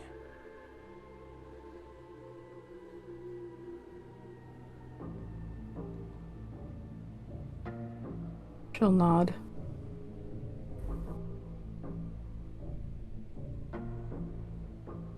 And what would you have of your queen?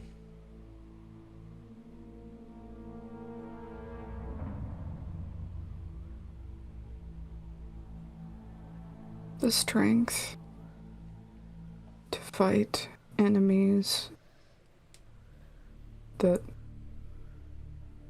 seek to besmirch my home.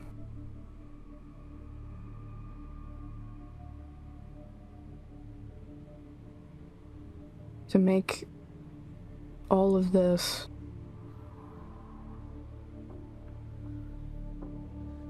a better place and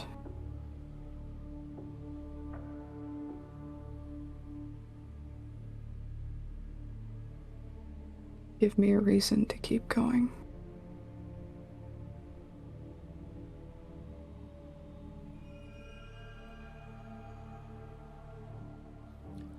I find it fascinating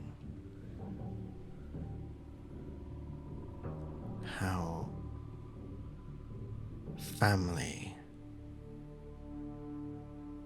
can often lead to malice. I know of what you speak. I know who that you speak of.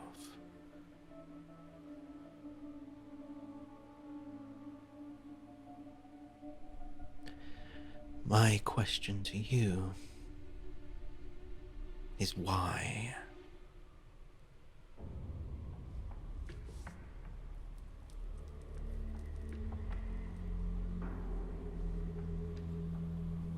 It's about what's right. I don't wish to be a part of his legacy. But I don't have the strength to face him yet. I'm afraid for the people I care about. One of them is gone already. I worry about who will be next. Today, I choose family over blood.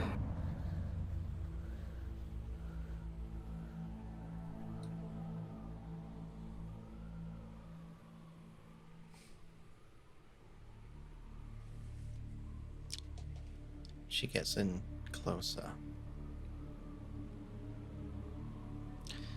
And as she does, the porcelain mask that covers her face shifts and reveals her mouth stopping just at the bridge of the nose. At a first glance, it's very similar to your own.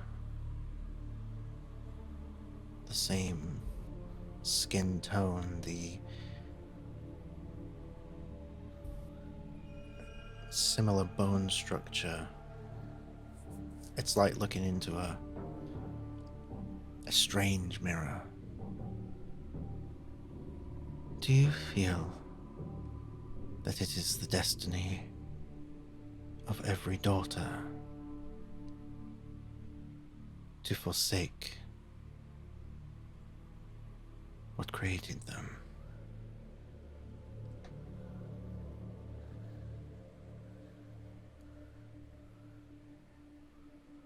I think it depends on the intentions of the father.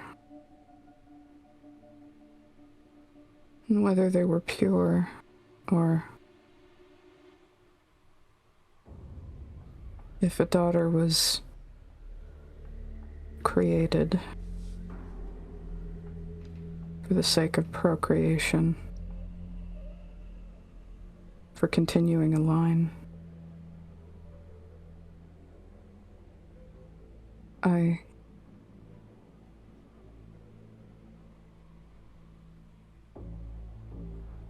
He changed my memories. He made me forget my family. He's been responsible for torment endured by me and the people that I care about, and after all this time, he still won't tell me why.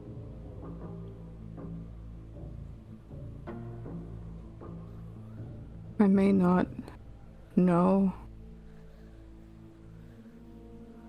what a healthy father looks like, but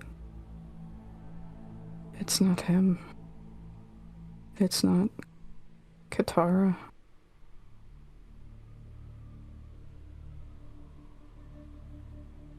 He stole years of my life. I was alone, unsure if I'd ever see him again.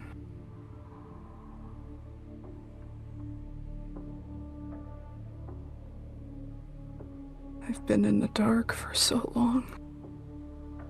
I still am. But I want to find the light. It's out there. I want to find it. Child,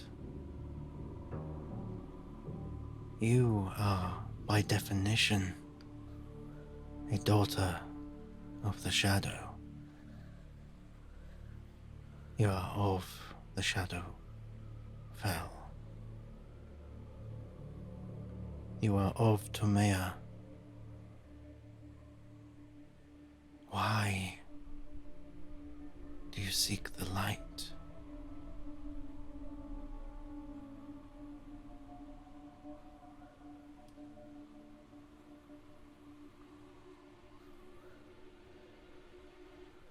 Because for the first time in my life,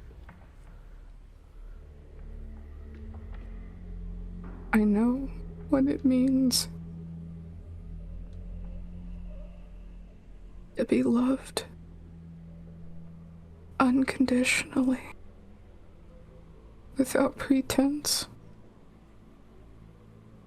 without motive,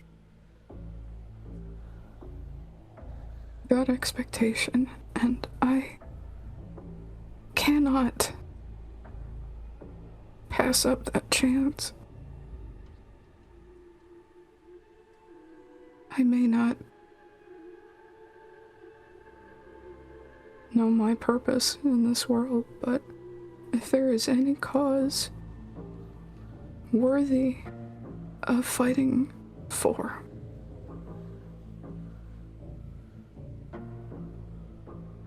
It's love.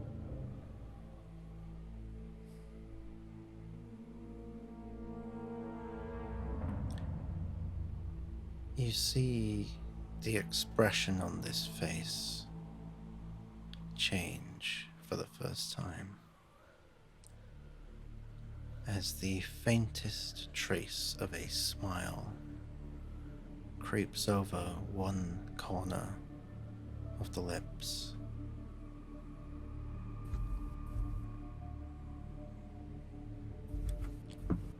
I know what you speak of. I was mortal once.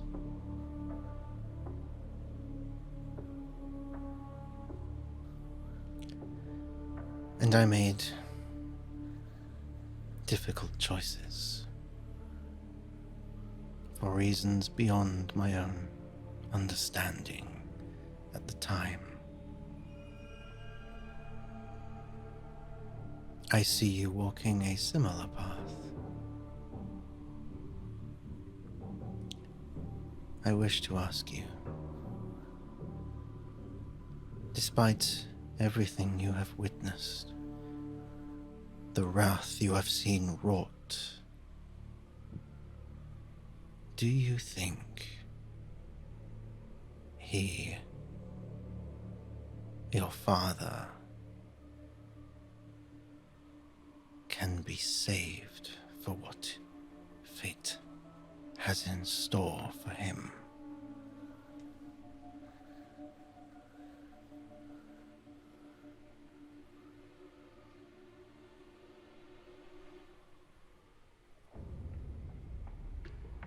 You have me at a disadvantage.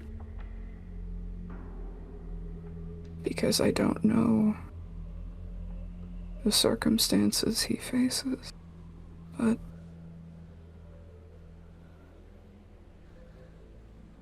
it's been hundreds of years of life. And whatever purpose, whatever grand design he's following,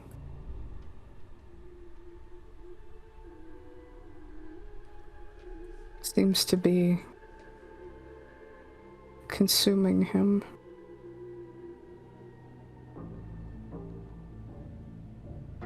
Presented with a chance to take another path, I don't know that he would.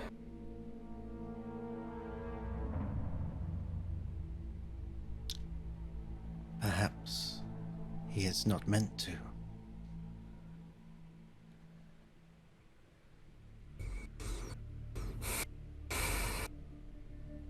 Perhaps. She takes a step closer. And she extends a hand and clasps it onto your shoulder. And you're expecting a bone-chilling touch. But the hand is warm. The hand is inviting. It's comforting.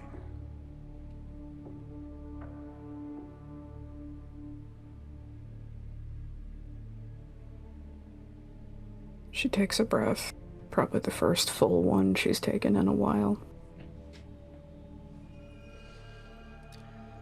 I ask you again, child. What would you have of your queen?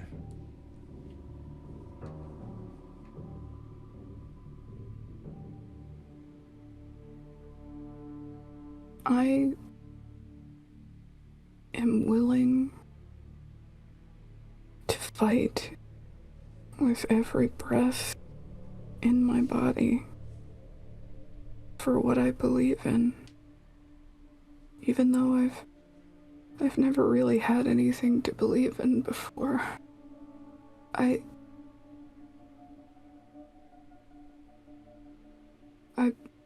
I'm starting to think that there's strength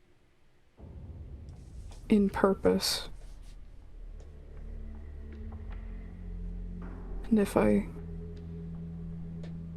fought for a purpose,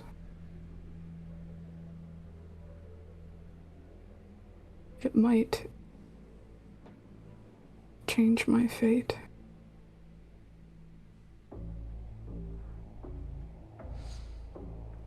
You feel the hands just grasp a little tighter on your shoulder, not uncomfortably.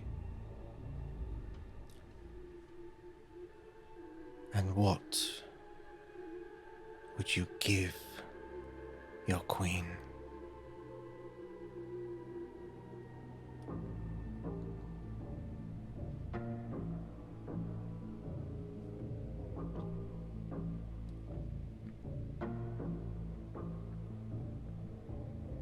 As long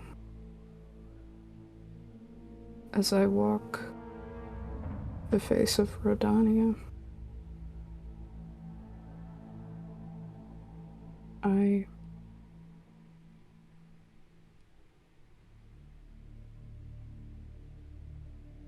I'm willing to believe and to fight and be of service.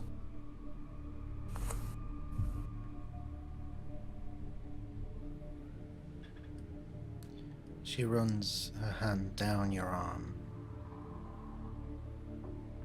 and grabs your hand. Lifts it up to her face and kisses your hand.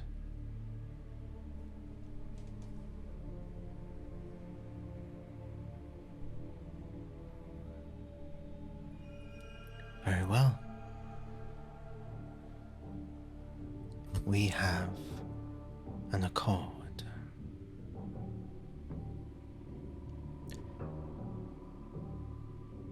Your father is a powerful man. Powerful because of the gifts that I have given him. But not entirely. There is a greater mind at work here, one that my vision is clouded from. There has only ever been one individual that has escaped my vision like this. A crude and callous man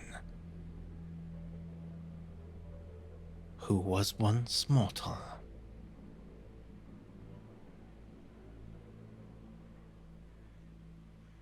Became the very best and the very worst of us.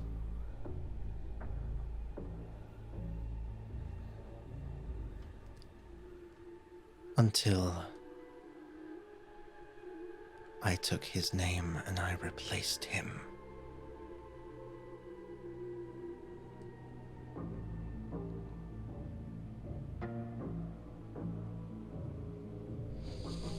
If it is he who is pulling the strings here, pulling those threads of destiny,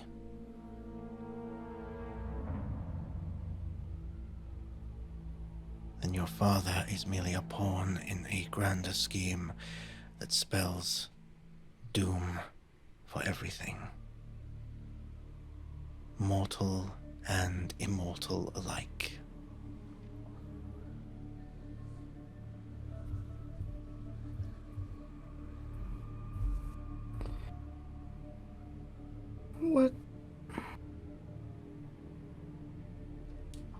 What can I do? Can the Wyld Ones be of any assistance?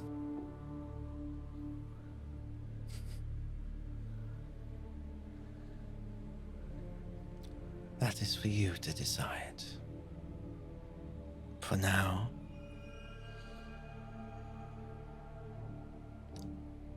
a leap of faith is required. as she turns alongside you and falls off the cliff, vanishing into the void in front of you. And you hear in the distance the cawing of ravens.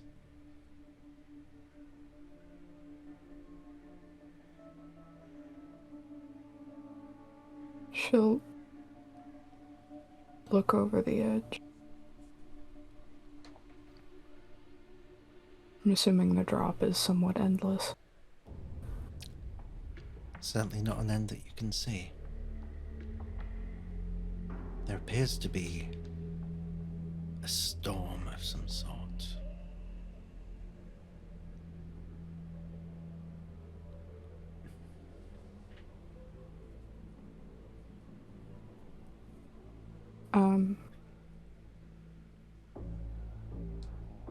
Given that this is the first time she's been home alone, and maybe there's still a little bit of trust left in this place, she will hold her breath.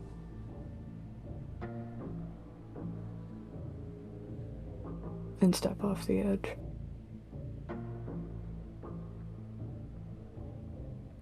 You feel weight leave your body as you begin to plummet faster and faster into the clouds of storm and chaos and ruin. You feel the winds battering you, flashes of thunder and lightning surrounding you, and with every strike of lightning, a vision, a split-second vision, a frame, an image. You see snow.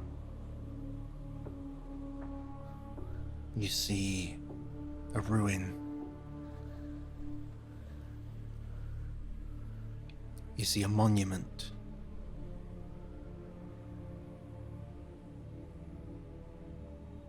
You see your father.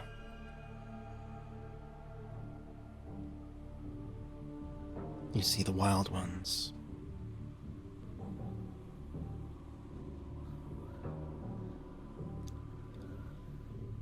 And just before you're about to hit the bottom, you hear the voice of the Raven Queen in your mind.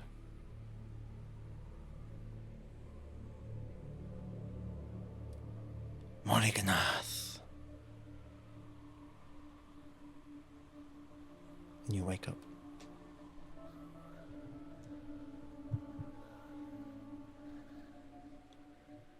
Just as you hear a knock at the door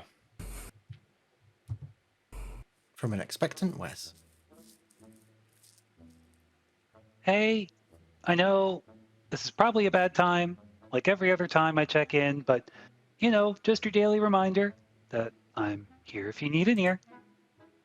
I'm right by the door, I promise. Not going anywhere. She'll stand, kind of dust herself off. And she will open the door. But the first thing Wes would see on her chest,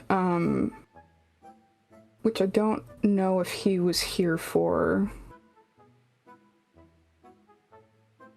there's a wound, and all of the veins surrounding the wound, kind of leading away from her chest, a little like tattoos, are inky black. These veins appear to have spread up to her neck, to her shoulders, a little bit down her arms. And I'll say that there's some...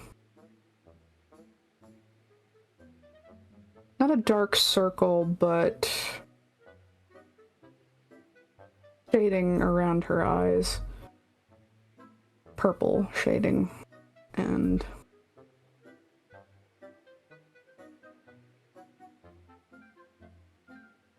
Hi, Wes. Oh, cool, you're awake. Wow, this is really weird to be eye level with you. Oh, Yeah, is this yeah. a bad time? What? This? What's going on with this? It's why I haven't been around lately. I don't know what this is.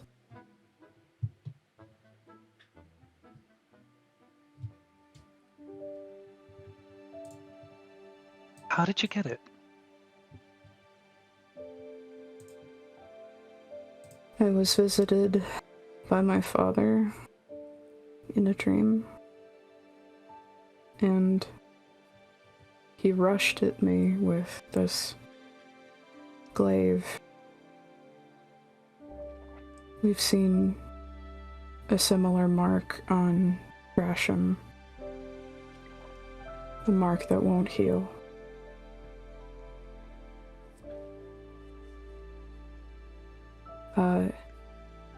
And we've never managed to figure out what it is, but ever since the tournament, mine's been getting worse.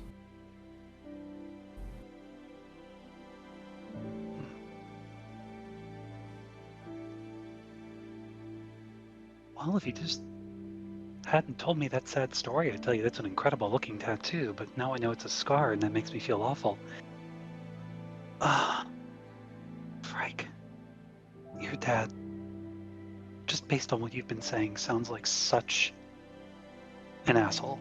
And I cannot wait to see you, I don't know, I'd say strangle the shit out of him. Is there... I mean, thank you for showing me this. Is there anything we can do for it? For you?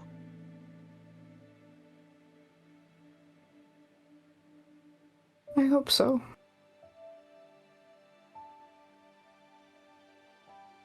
Well, maybe I can give you a little inspiration from the strongest person I know.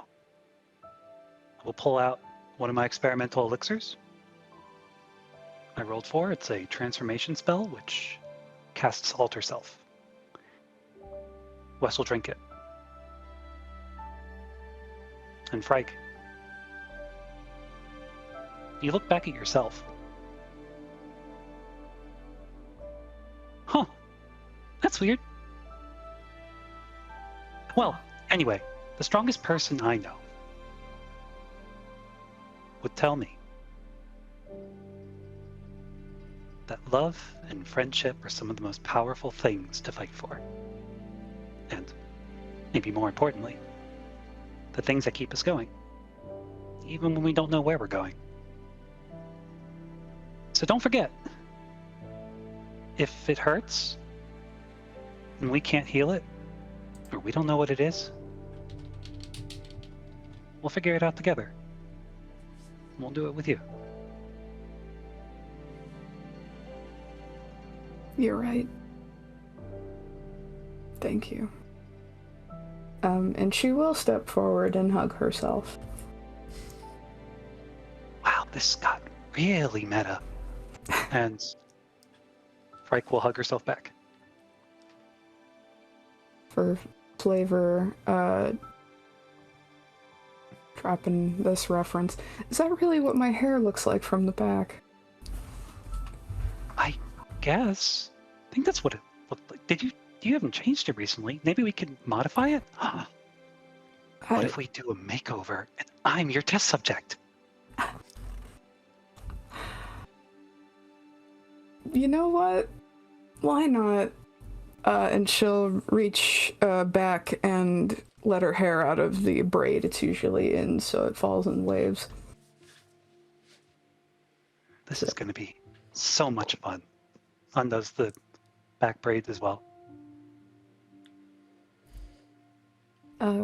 Where did the others get off to? Oh, Reese has to get armor. You know how squishy he is. We offered him some experimental stuff, but wasn't in the mood. Something about reminding him of sirens? I don't know. You guys have a history with sirens. Yeah, we do. Well, while we've got time to kill, makeover? Sure. So, around about this time, as Fronia and Reese prepare to leave the house to go pick up some armor,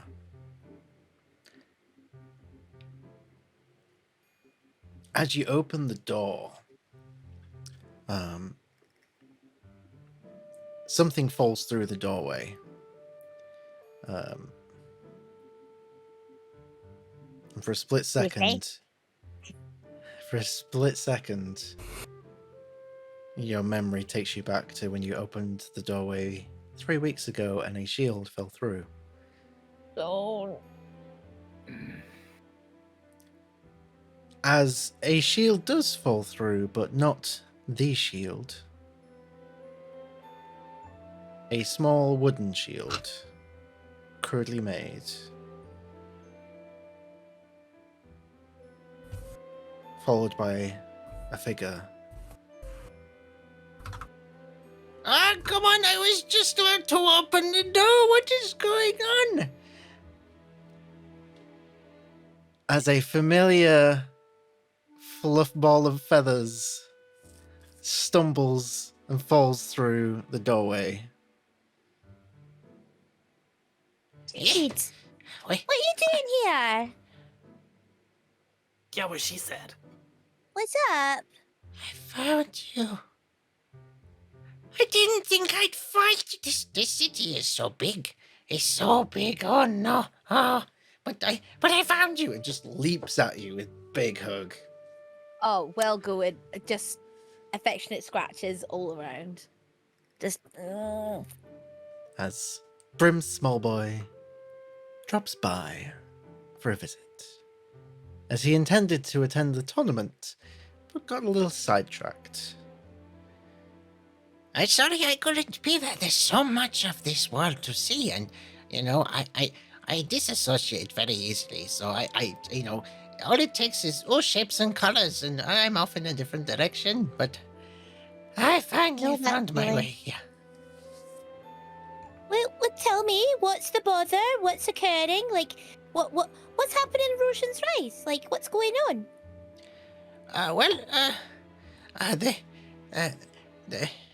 The community is thriving. They've made friends with the outside world, and we've built all the things back up that the scary shadow woman destroyed, and we've done all these things. I tried to make some wild brew, and it didn't go very well. People were very unhappy about it, but you know, it's fine. And well, I just really missed you guys, and I heard about this tournament, and I thought, I know somebody who will absolutely be in that tournament, so I wanted to set off on an adventure to find my Wyld Ones. Well, it's great you're here, Brim, but I should probably break the news to you that although most of us are here,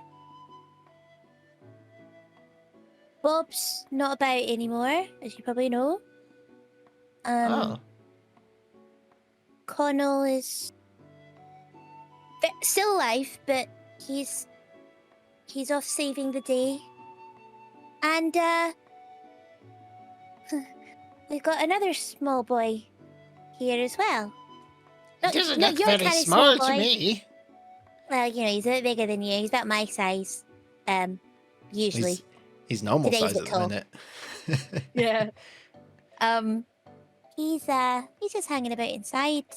We're just about to go and get some armor for Reese if you want to join us. You look like you might need And then just kind of just like looks at the.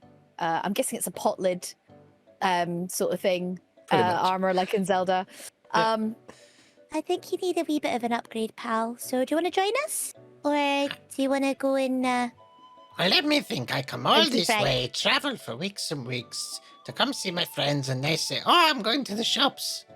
Do you want to come with me?" Of course I do. I haven't seen you in so long. Okay, Hey. cool. Okay, let's walk and talk. Let's go. I have an appointment. We need to go. I'll say that, Okay, pal. Wes and Frike, you hear in the distance from downstairs, Frike, a very familiar voice. Wes, a unfamiliar, strange voice. Oh yeah. Brim, Frank might want to see you. Frike? I need to see Frike. Where's Frike? She's having a hard time. She's up in her room. If you go, well, that's her right now. Never mind. Frank would run downstairs, just kind of pulling Wes along with her as Wes is still Frank. So Teasing. Two Frikes? Frike. What? And What she is would- going on? But she would sweep Brim into her arms for a big hug. Ah, my hero, Frike. Ah, I missed you. I missed you too. Ah, all of this. I have something for you. I met a man on my travels, and he came onto an accident. It was, not entirely my fault, but he had this. And it's a letter with a royal seal of Etherion on it. Oh. Oh. Oh. She'll take it and, try not to break the seal as she opens the letter. Mm-hmm. And it is indeed addressed to Lady Frike of the Wyld Ones. Mhm. And it reads as follows. I thank you for your correspondence. These are troubling matters that you speak of, and I wish to extend both my gratitude and my condolences for the graveness of these matters. While I personally know little of the Shadowfell, or a domain of dread, as you called it, I have instructed our best minds to look into the matter as a matter of the highest importance. I understand that recent events in Berthy are connected somewhat and have confirmed our worst fears. The Great Reconvergence continues on. Please keep us informed on any progress that you make, and should your travels ever return you to Etherion, please join us at the palace so we may discuss things further. If the Crown can do anything to assist you, you need only ask. With regards, Lord Kitus Namarian. Oh. Goodness. Peronia, Reese, I wrote to the king, it feels like such a long time ago, but I told the king about the danger my father presented, and he wrote back. He was kind of glad that I told him, and he said that he could do what the minds, the greatest minds, were working on a solution. That's good. I think he's gonna help us. More the fucking merrier. Are they gonna send us some troops then? Or are they be just doing it by ourselves? He just said to keep him updated on our progress that we make toward finding things out about Okay. him, but I think it's good that he's aware. Also, both of you would be aware of the progression of the veins along her chest and her neck. You want us? We're just about to go to the shop. Do you want us to go buy an apothecary or something? Is it hurt? Perhaps I should. It doesn't hurt, but it's spreading. Okay. Wes? And then just get completely like taken aback. That still looking like frankly. Oh, 2 mummies. All right. Mummy Wes. I think we need to up the game with the moon lotus seeds. I don't know if you want to spend a bit of extra time tonight, maybe. We can do some investigating over some wild brew, maybe, or mild brew. You know. It sounds like she's asking you for a date. Back off! Shut up! I think you're Oh, we're not right. here. I'm very excited to see what happens next. Uh,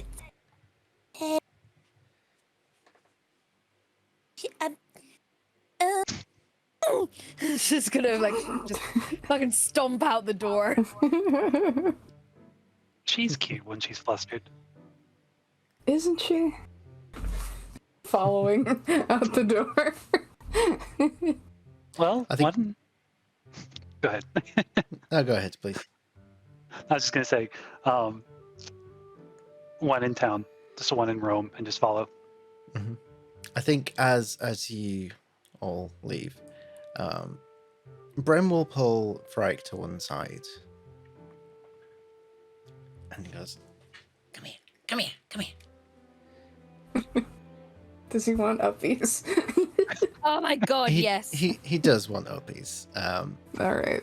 And as he gets uppies, he whispers in your ear, While you've been away, I've been trying to get strong, to help, because you said I'm a wild one, so I need to be as good as the wild ones. And you look a little sad, so I want to fix that. and he puts one of his feathery hands on the back of your neck, and he's going to cast heroism on you. Oh, oh, my heart. Wait. He's fucking best boy he is. Aww. And because he can, he's going to upcast it at 3rd level. Of course he is. Oh, he's so strong. My boy. And by doing Oh. that, he can target 3 additional creatures. So all of the wild ones get heroism. As this Aw. positiveness, this positivity radiating from this ever so small boy is just intoxicating. Why is he so precious? Thank you, Bram. do that? Oh, I tried it one day and it worked. I tried lots of things one day and it didn't work, and it was a very interesting day. But people don't like me talking about it. It was not a good day. Well, I'd be curious to hear what happens after I get my armor, because we have time. Time is of a necessity, and I need to go get my armor. So either you can walk and talk, or I'll be back. Getting squishier I mean- by the minute, Reese. I just got here. You're not getting rid of me that easily. Yeah. And just like it like I would hope not. jumps round onto the like Frike's shoulders and is now like piggybacking. Oh, my bloody heart. So cute. We need a harness or something. Oh, his shoe came off. Yeah, papoose. This is at the front. Yeah. Oh, so that you guys can tell us apart, I think Freckle have already started making over West Frike, and I'm thinking like the pant legs are a bit shorter, so that it looks a little bit like short shorts. Oh, Okay. who likes short shorts? Frike likes short shorts. So, Frank, how do you look? I like it. I think we can do a lot from here. Oh, I imagine boy. Frony is just kind of in the middle, just kind of going back and forth. Just like,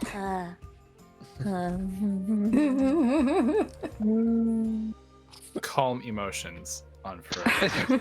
Aw. Okay. Aw.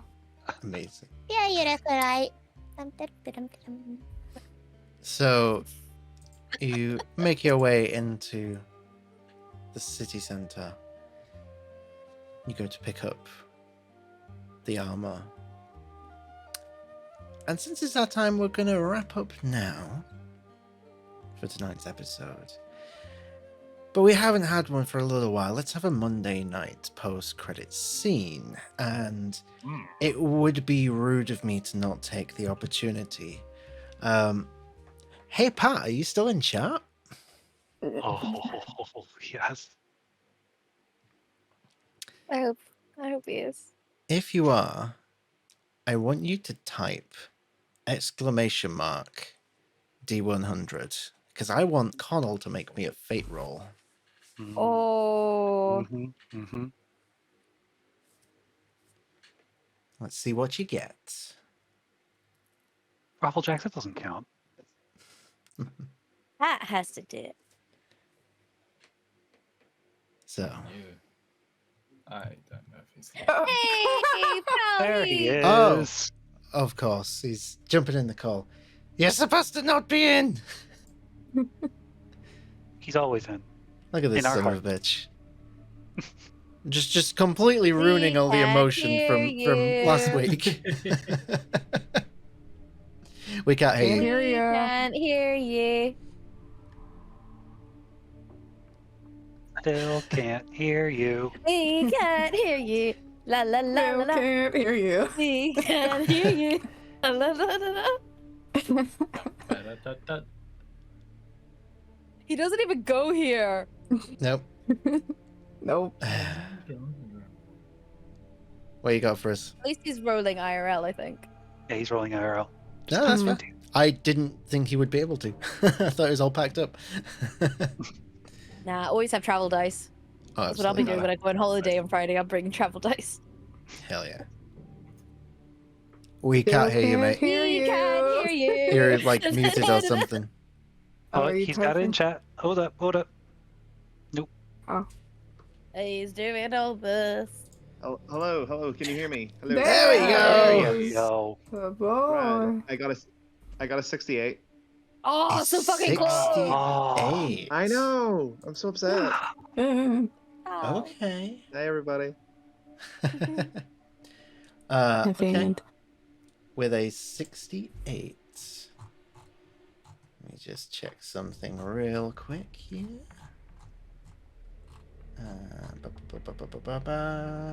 Okay. Our post-credit scene takes us to some unknown location where we see Phobos, Frike's brother, and a weary but determined Colin McGinnisy attempting to harness this limit-breaking power from the tournament, working tirelessly day and night to achieve this. And with the DC of this roll being 65, after a brutal many hours,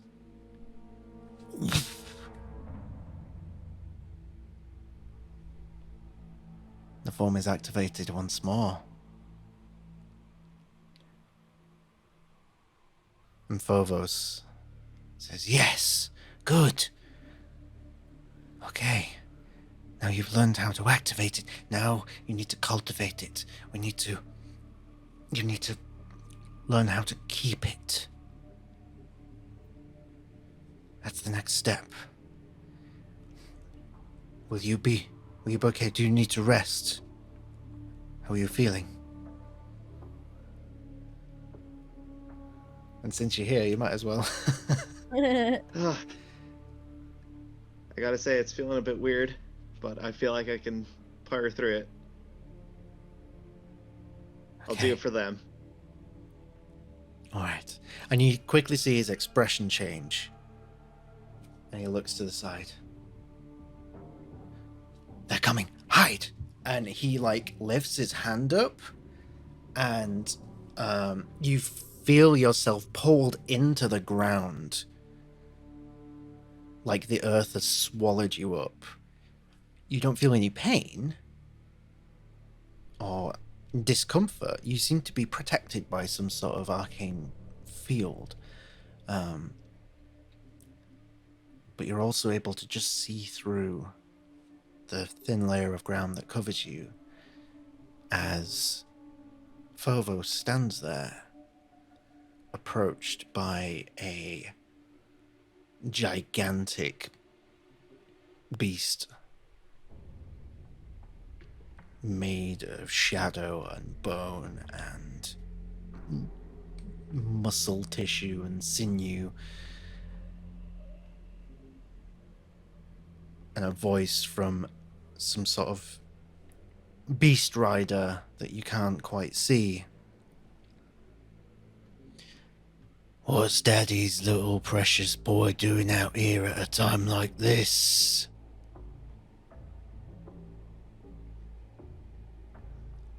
Silence yourself. You don't know who you speak to. I hope you're not up to no good. Don't want Daddy to be angry with you. Treat you like he did your sister. And Connell, you see Phobos' form begin to flare like a vibrant purple.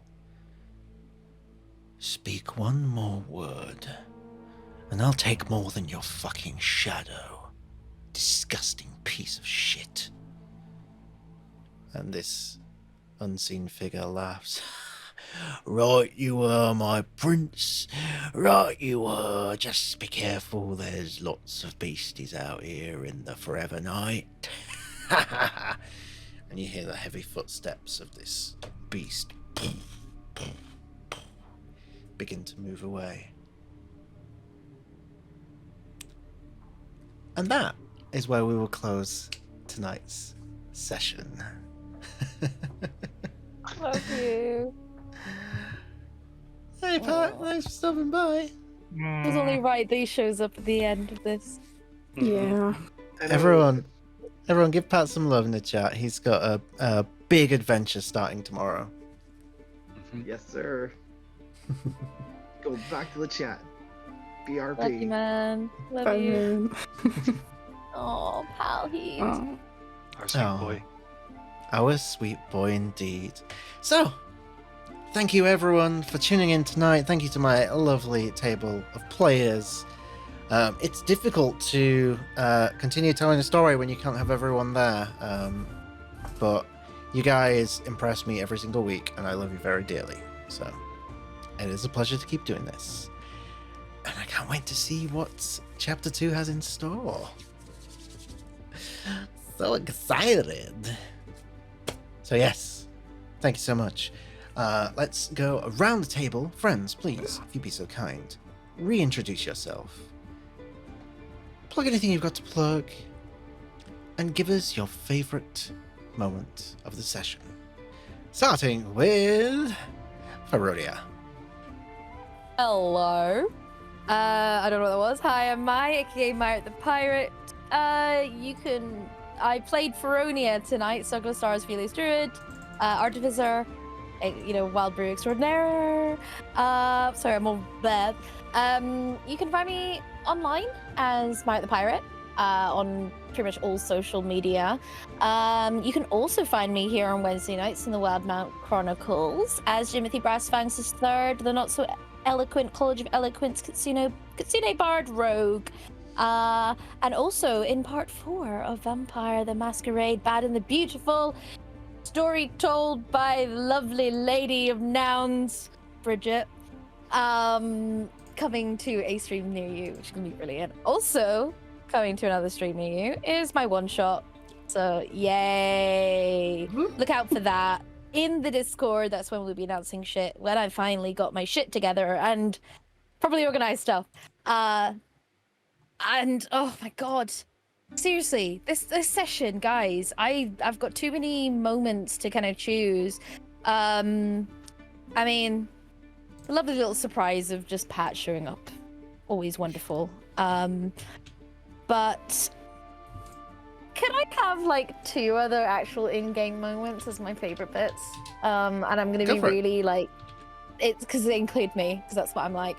I really liked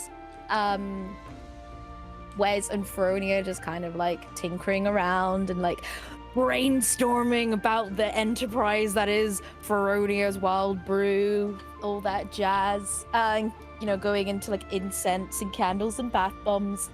But I think a really big moment for me as well as Feronia was our little moment with Frike. Basically being like, come on, we've got to get through this.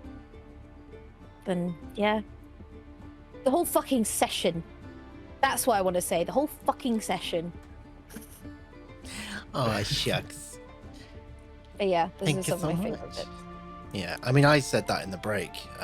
The just such a show of character development for Feronia, taking that like leadership role, trying to ground Frike, and yeah, just awesome stuff. And you know, wouldn't be even a 10th as awesome if it wasn't for your excellent roleplay. So thank you. Anytime. Thank you so much. Moving along, Westerly. Friends, hi again. It's Mike, literally Grim in chat. If I'm not here or memeing in chat on Wednesdays for the Wild Mount Chronicles, you can find me on Wednesday nights over on Phoenix's channel playing your favorite himbo paladin Kalo. Favorite moment. Some of you may or may not know that I am, much like some merch in the store, a whore for the lore, or in other dialects, lore for the whore. And anytime I get to explore character development is fantastic. But also, character intrigue. Seeing the Queen of Ravens herself and our dear Frike in a very intimate moment, that was very nice, very nice. And I'm looking forward to seeing what that deal looks like in the future. Indeed, that's definitely going to get some theories sprouted, I'm sure. Thanks so much. Moving down the overlay, Reese. I was ready for it this time. Hi everyone, my name is Wyatt. I played Reese, our wonderful College of Whispers Bard and Life Cleric multi-class.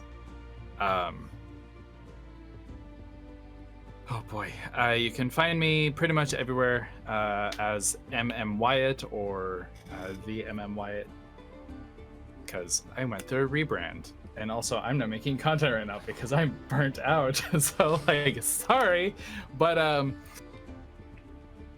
I'll be back on it later at some point in time. With that said, Lord, my favorite moment. I have no freaking clue.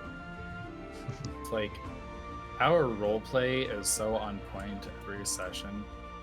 And it's like something that I've always dreamed of, to have just like role play in general.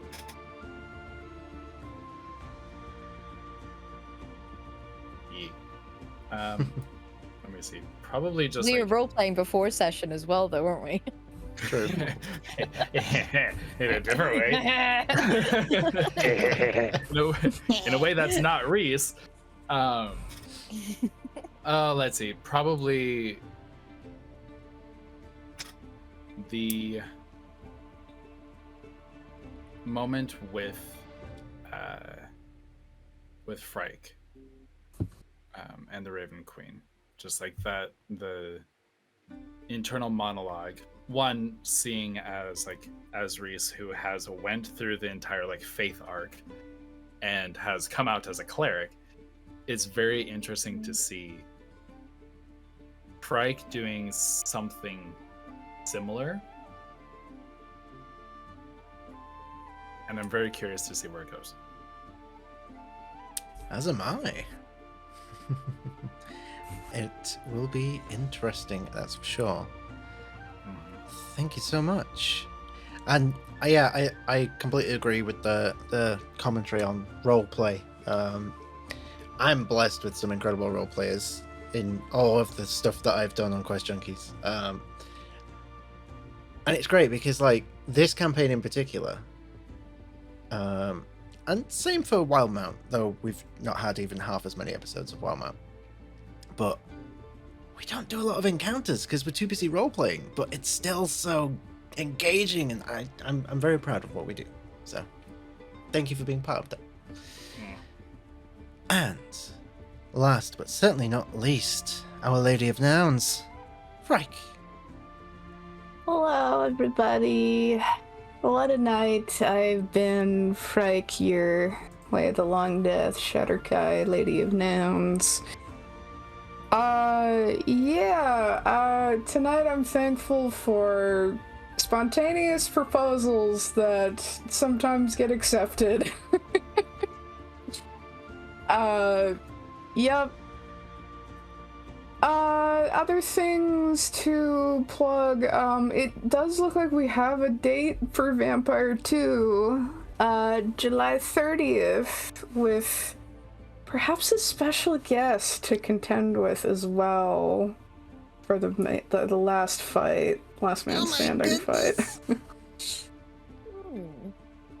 July 30th, and next month I was just reminded that I'll be participating over on Phoenix Iwaki in a mini campaign, Blades in the Dark, set in the Rock of Brawl. I am so intrigued. I'll be there with Bree the Tired, who will also be DMing Strahd, and Strahd's starting next month, August 4th. In the meantime, though, you can find me recapping all that you've just seen, compiling it together for all of that sweet, sweet lore. This is gonna be a fun one to recap. I mean, I've recently expanded into GIF making, but I think that's about it.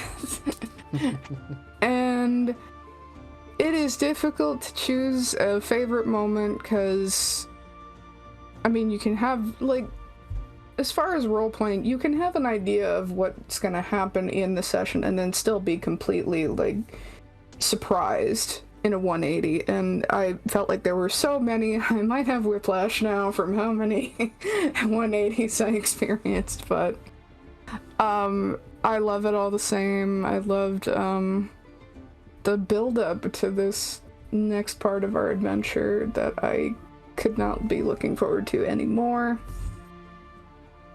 I'm psyched. Oh, thank you so much. I am thrilled to hear that. I really am. It's got lots of good stuff coming. Thank you so much. And I've been Patch, your ever humble dungeon master. I played everyone else. You guys are better at plugging my own channel than I am. So all the things that they said, we stream every Monday and Wednesday. Mondays for this campaign, Wednesdays for the Wildmount Chronicles. Soon to be Fridays for Strahd Delicious, our gender-bent take on the Curse of Strahd, with the Countess, Strahd von Zarevich, where I will be playing, not DMing, and I'm going to get crucified, and I cannot wait. Lots of amazing stuff coming. After Wednesday's stream, we will be going on a break. Because your boy needs a break. I'm mirroring the burnout comments that Wyatt made earlier. So we'll be on a little bit of a break, just till the end of the month. We'll return on the 30th for Bad and the Beautiful Part 4. And then the day after, we return on the 31st of July for the next session of the Rhódania Chronicles, which, when we finish at midnight, it will officially be 1 year since we started this campaign, which I'm gonna cry. it is bizarre and beautiful all in the same moment. It really is. And you know, I'll try and bring some special stuff for the anniversary. And Pat does say in the chat that he swears to Jesus he will be back. Well, we hope so, my friend. We hope so. But yes, when we come back, we will be going up to 3 weekly campaigns. Very excited about that. Bringing you all the stories and so much more. And yes, every other Friday, you can find me on Phoenix Iwaki, playing my sassy yet classy Order of Scribes, Cowstar Wizard Cleric, Kaelin Sturgrove, in all her sass. Not on Saturdays anymore, because, yeah, Oh, TPK. don't. I'm still. Every time I keep wanting to say, oh, find us on Saturdays as well, but no, John killed us all, so yeah, that's not a thing anymore. Tune in on It's fine. Saturdays to We'll see play, me but we'll crying invite him. while I mourn the loss of my beloved Dante. But as for my favorite moment, it is difficult to pick because, you know, everyone has already shared like the most incredible moments. I always try and want to pick a different one. So I think I will pick the expression on Mai's face when she realized who had tumbled through the door at the house.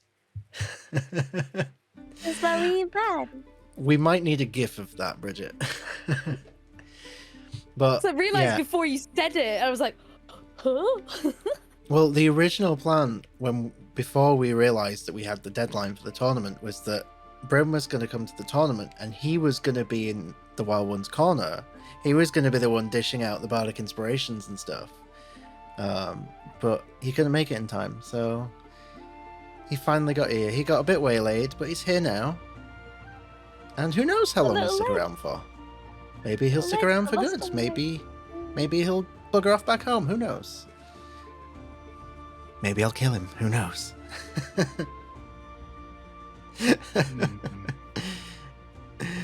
Come on, you thought Cheesy Feet was safe. Cheesy Did feet. we? Rome is precious. He was never safe. He There's wasn't only safe from one me. party member that liked cheesy feet, and now he's gone for a little while.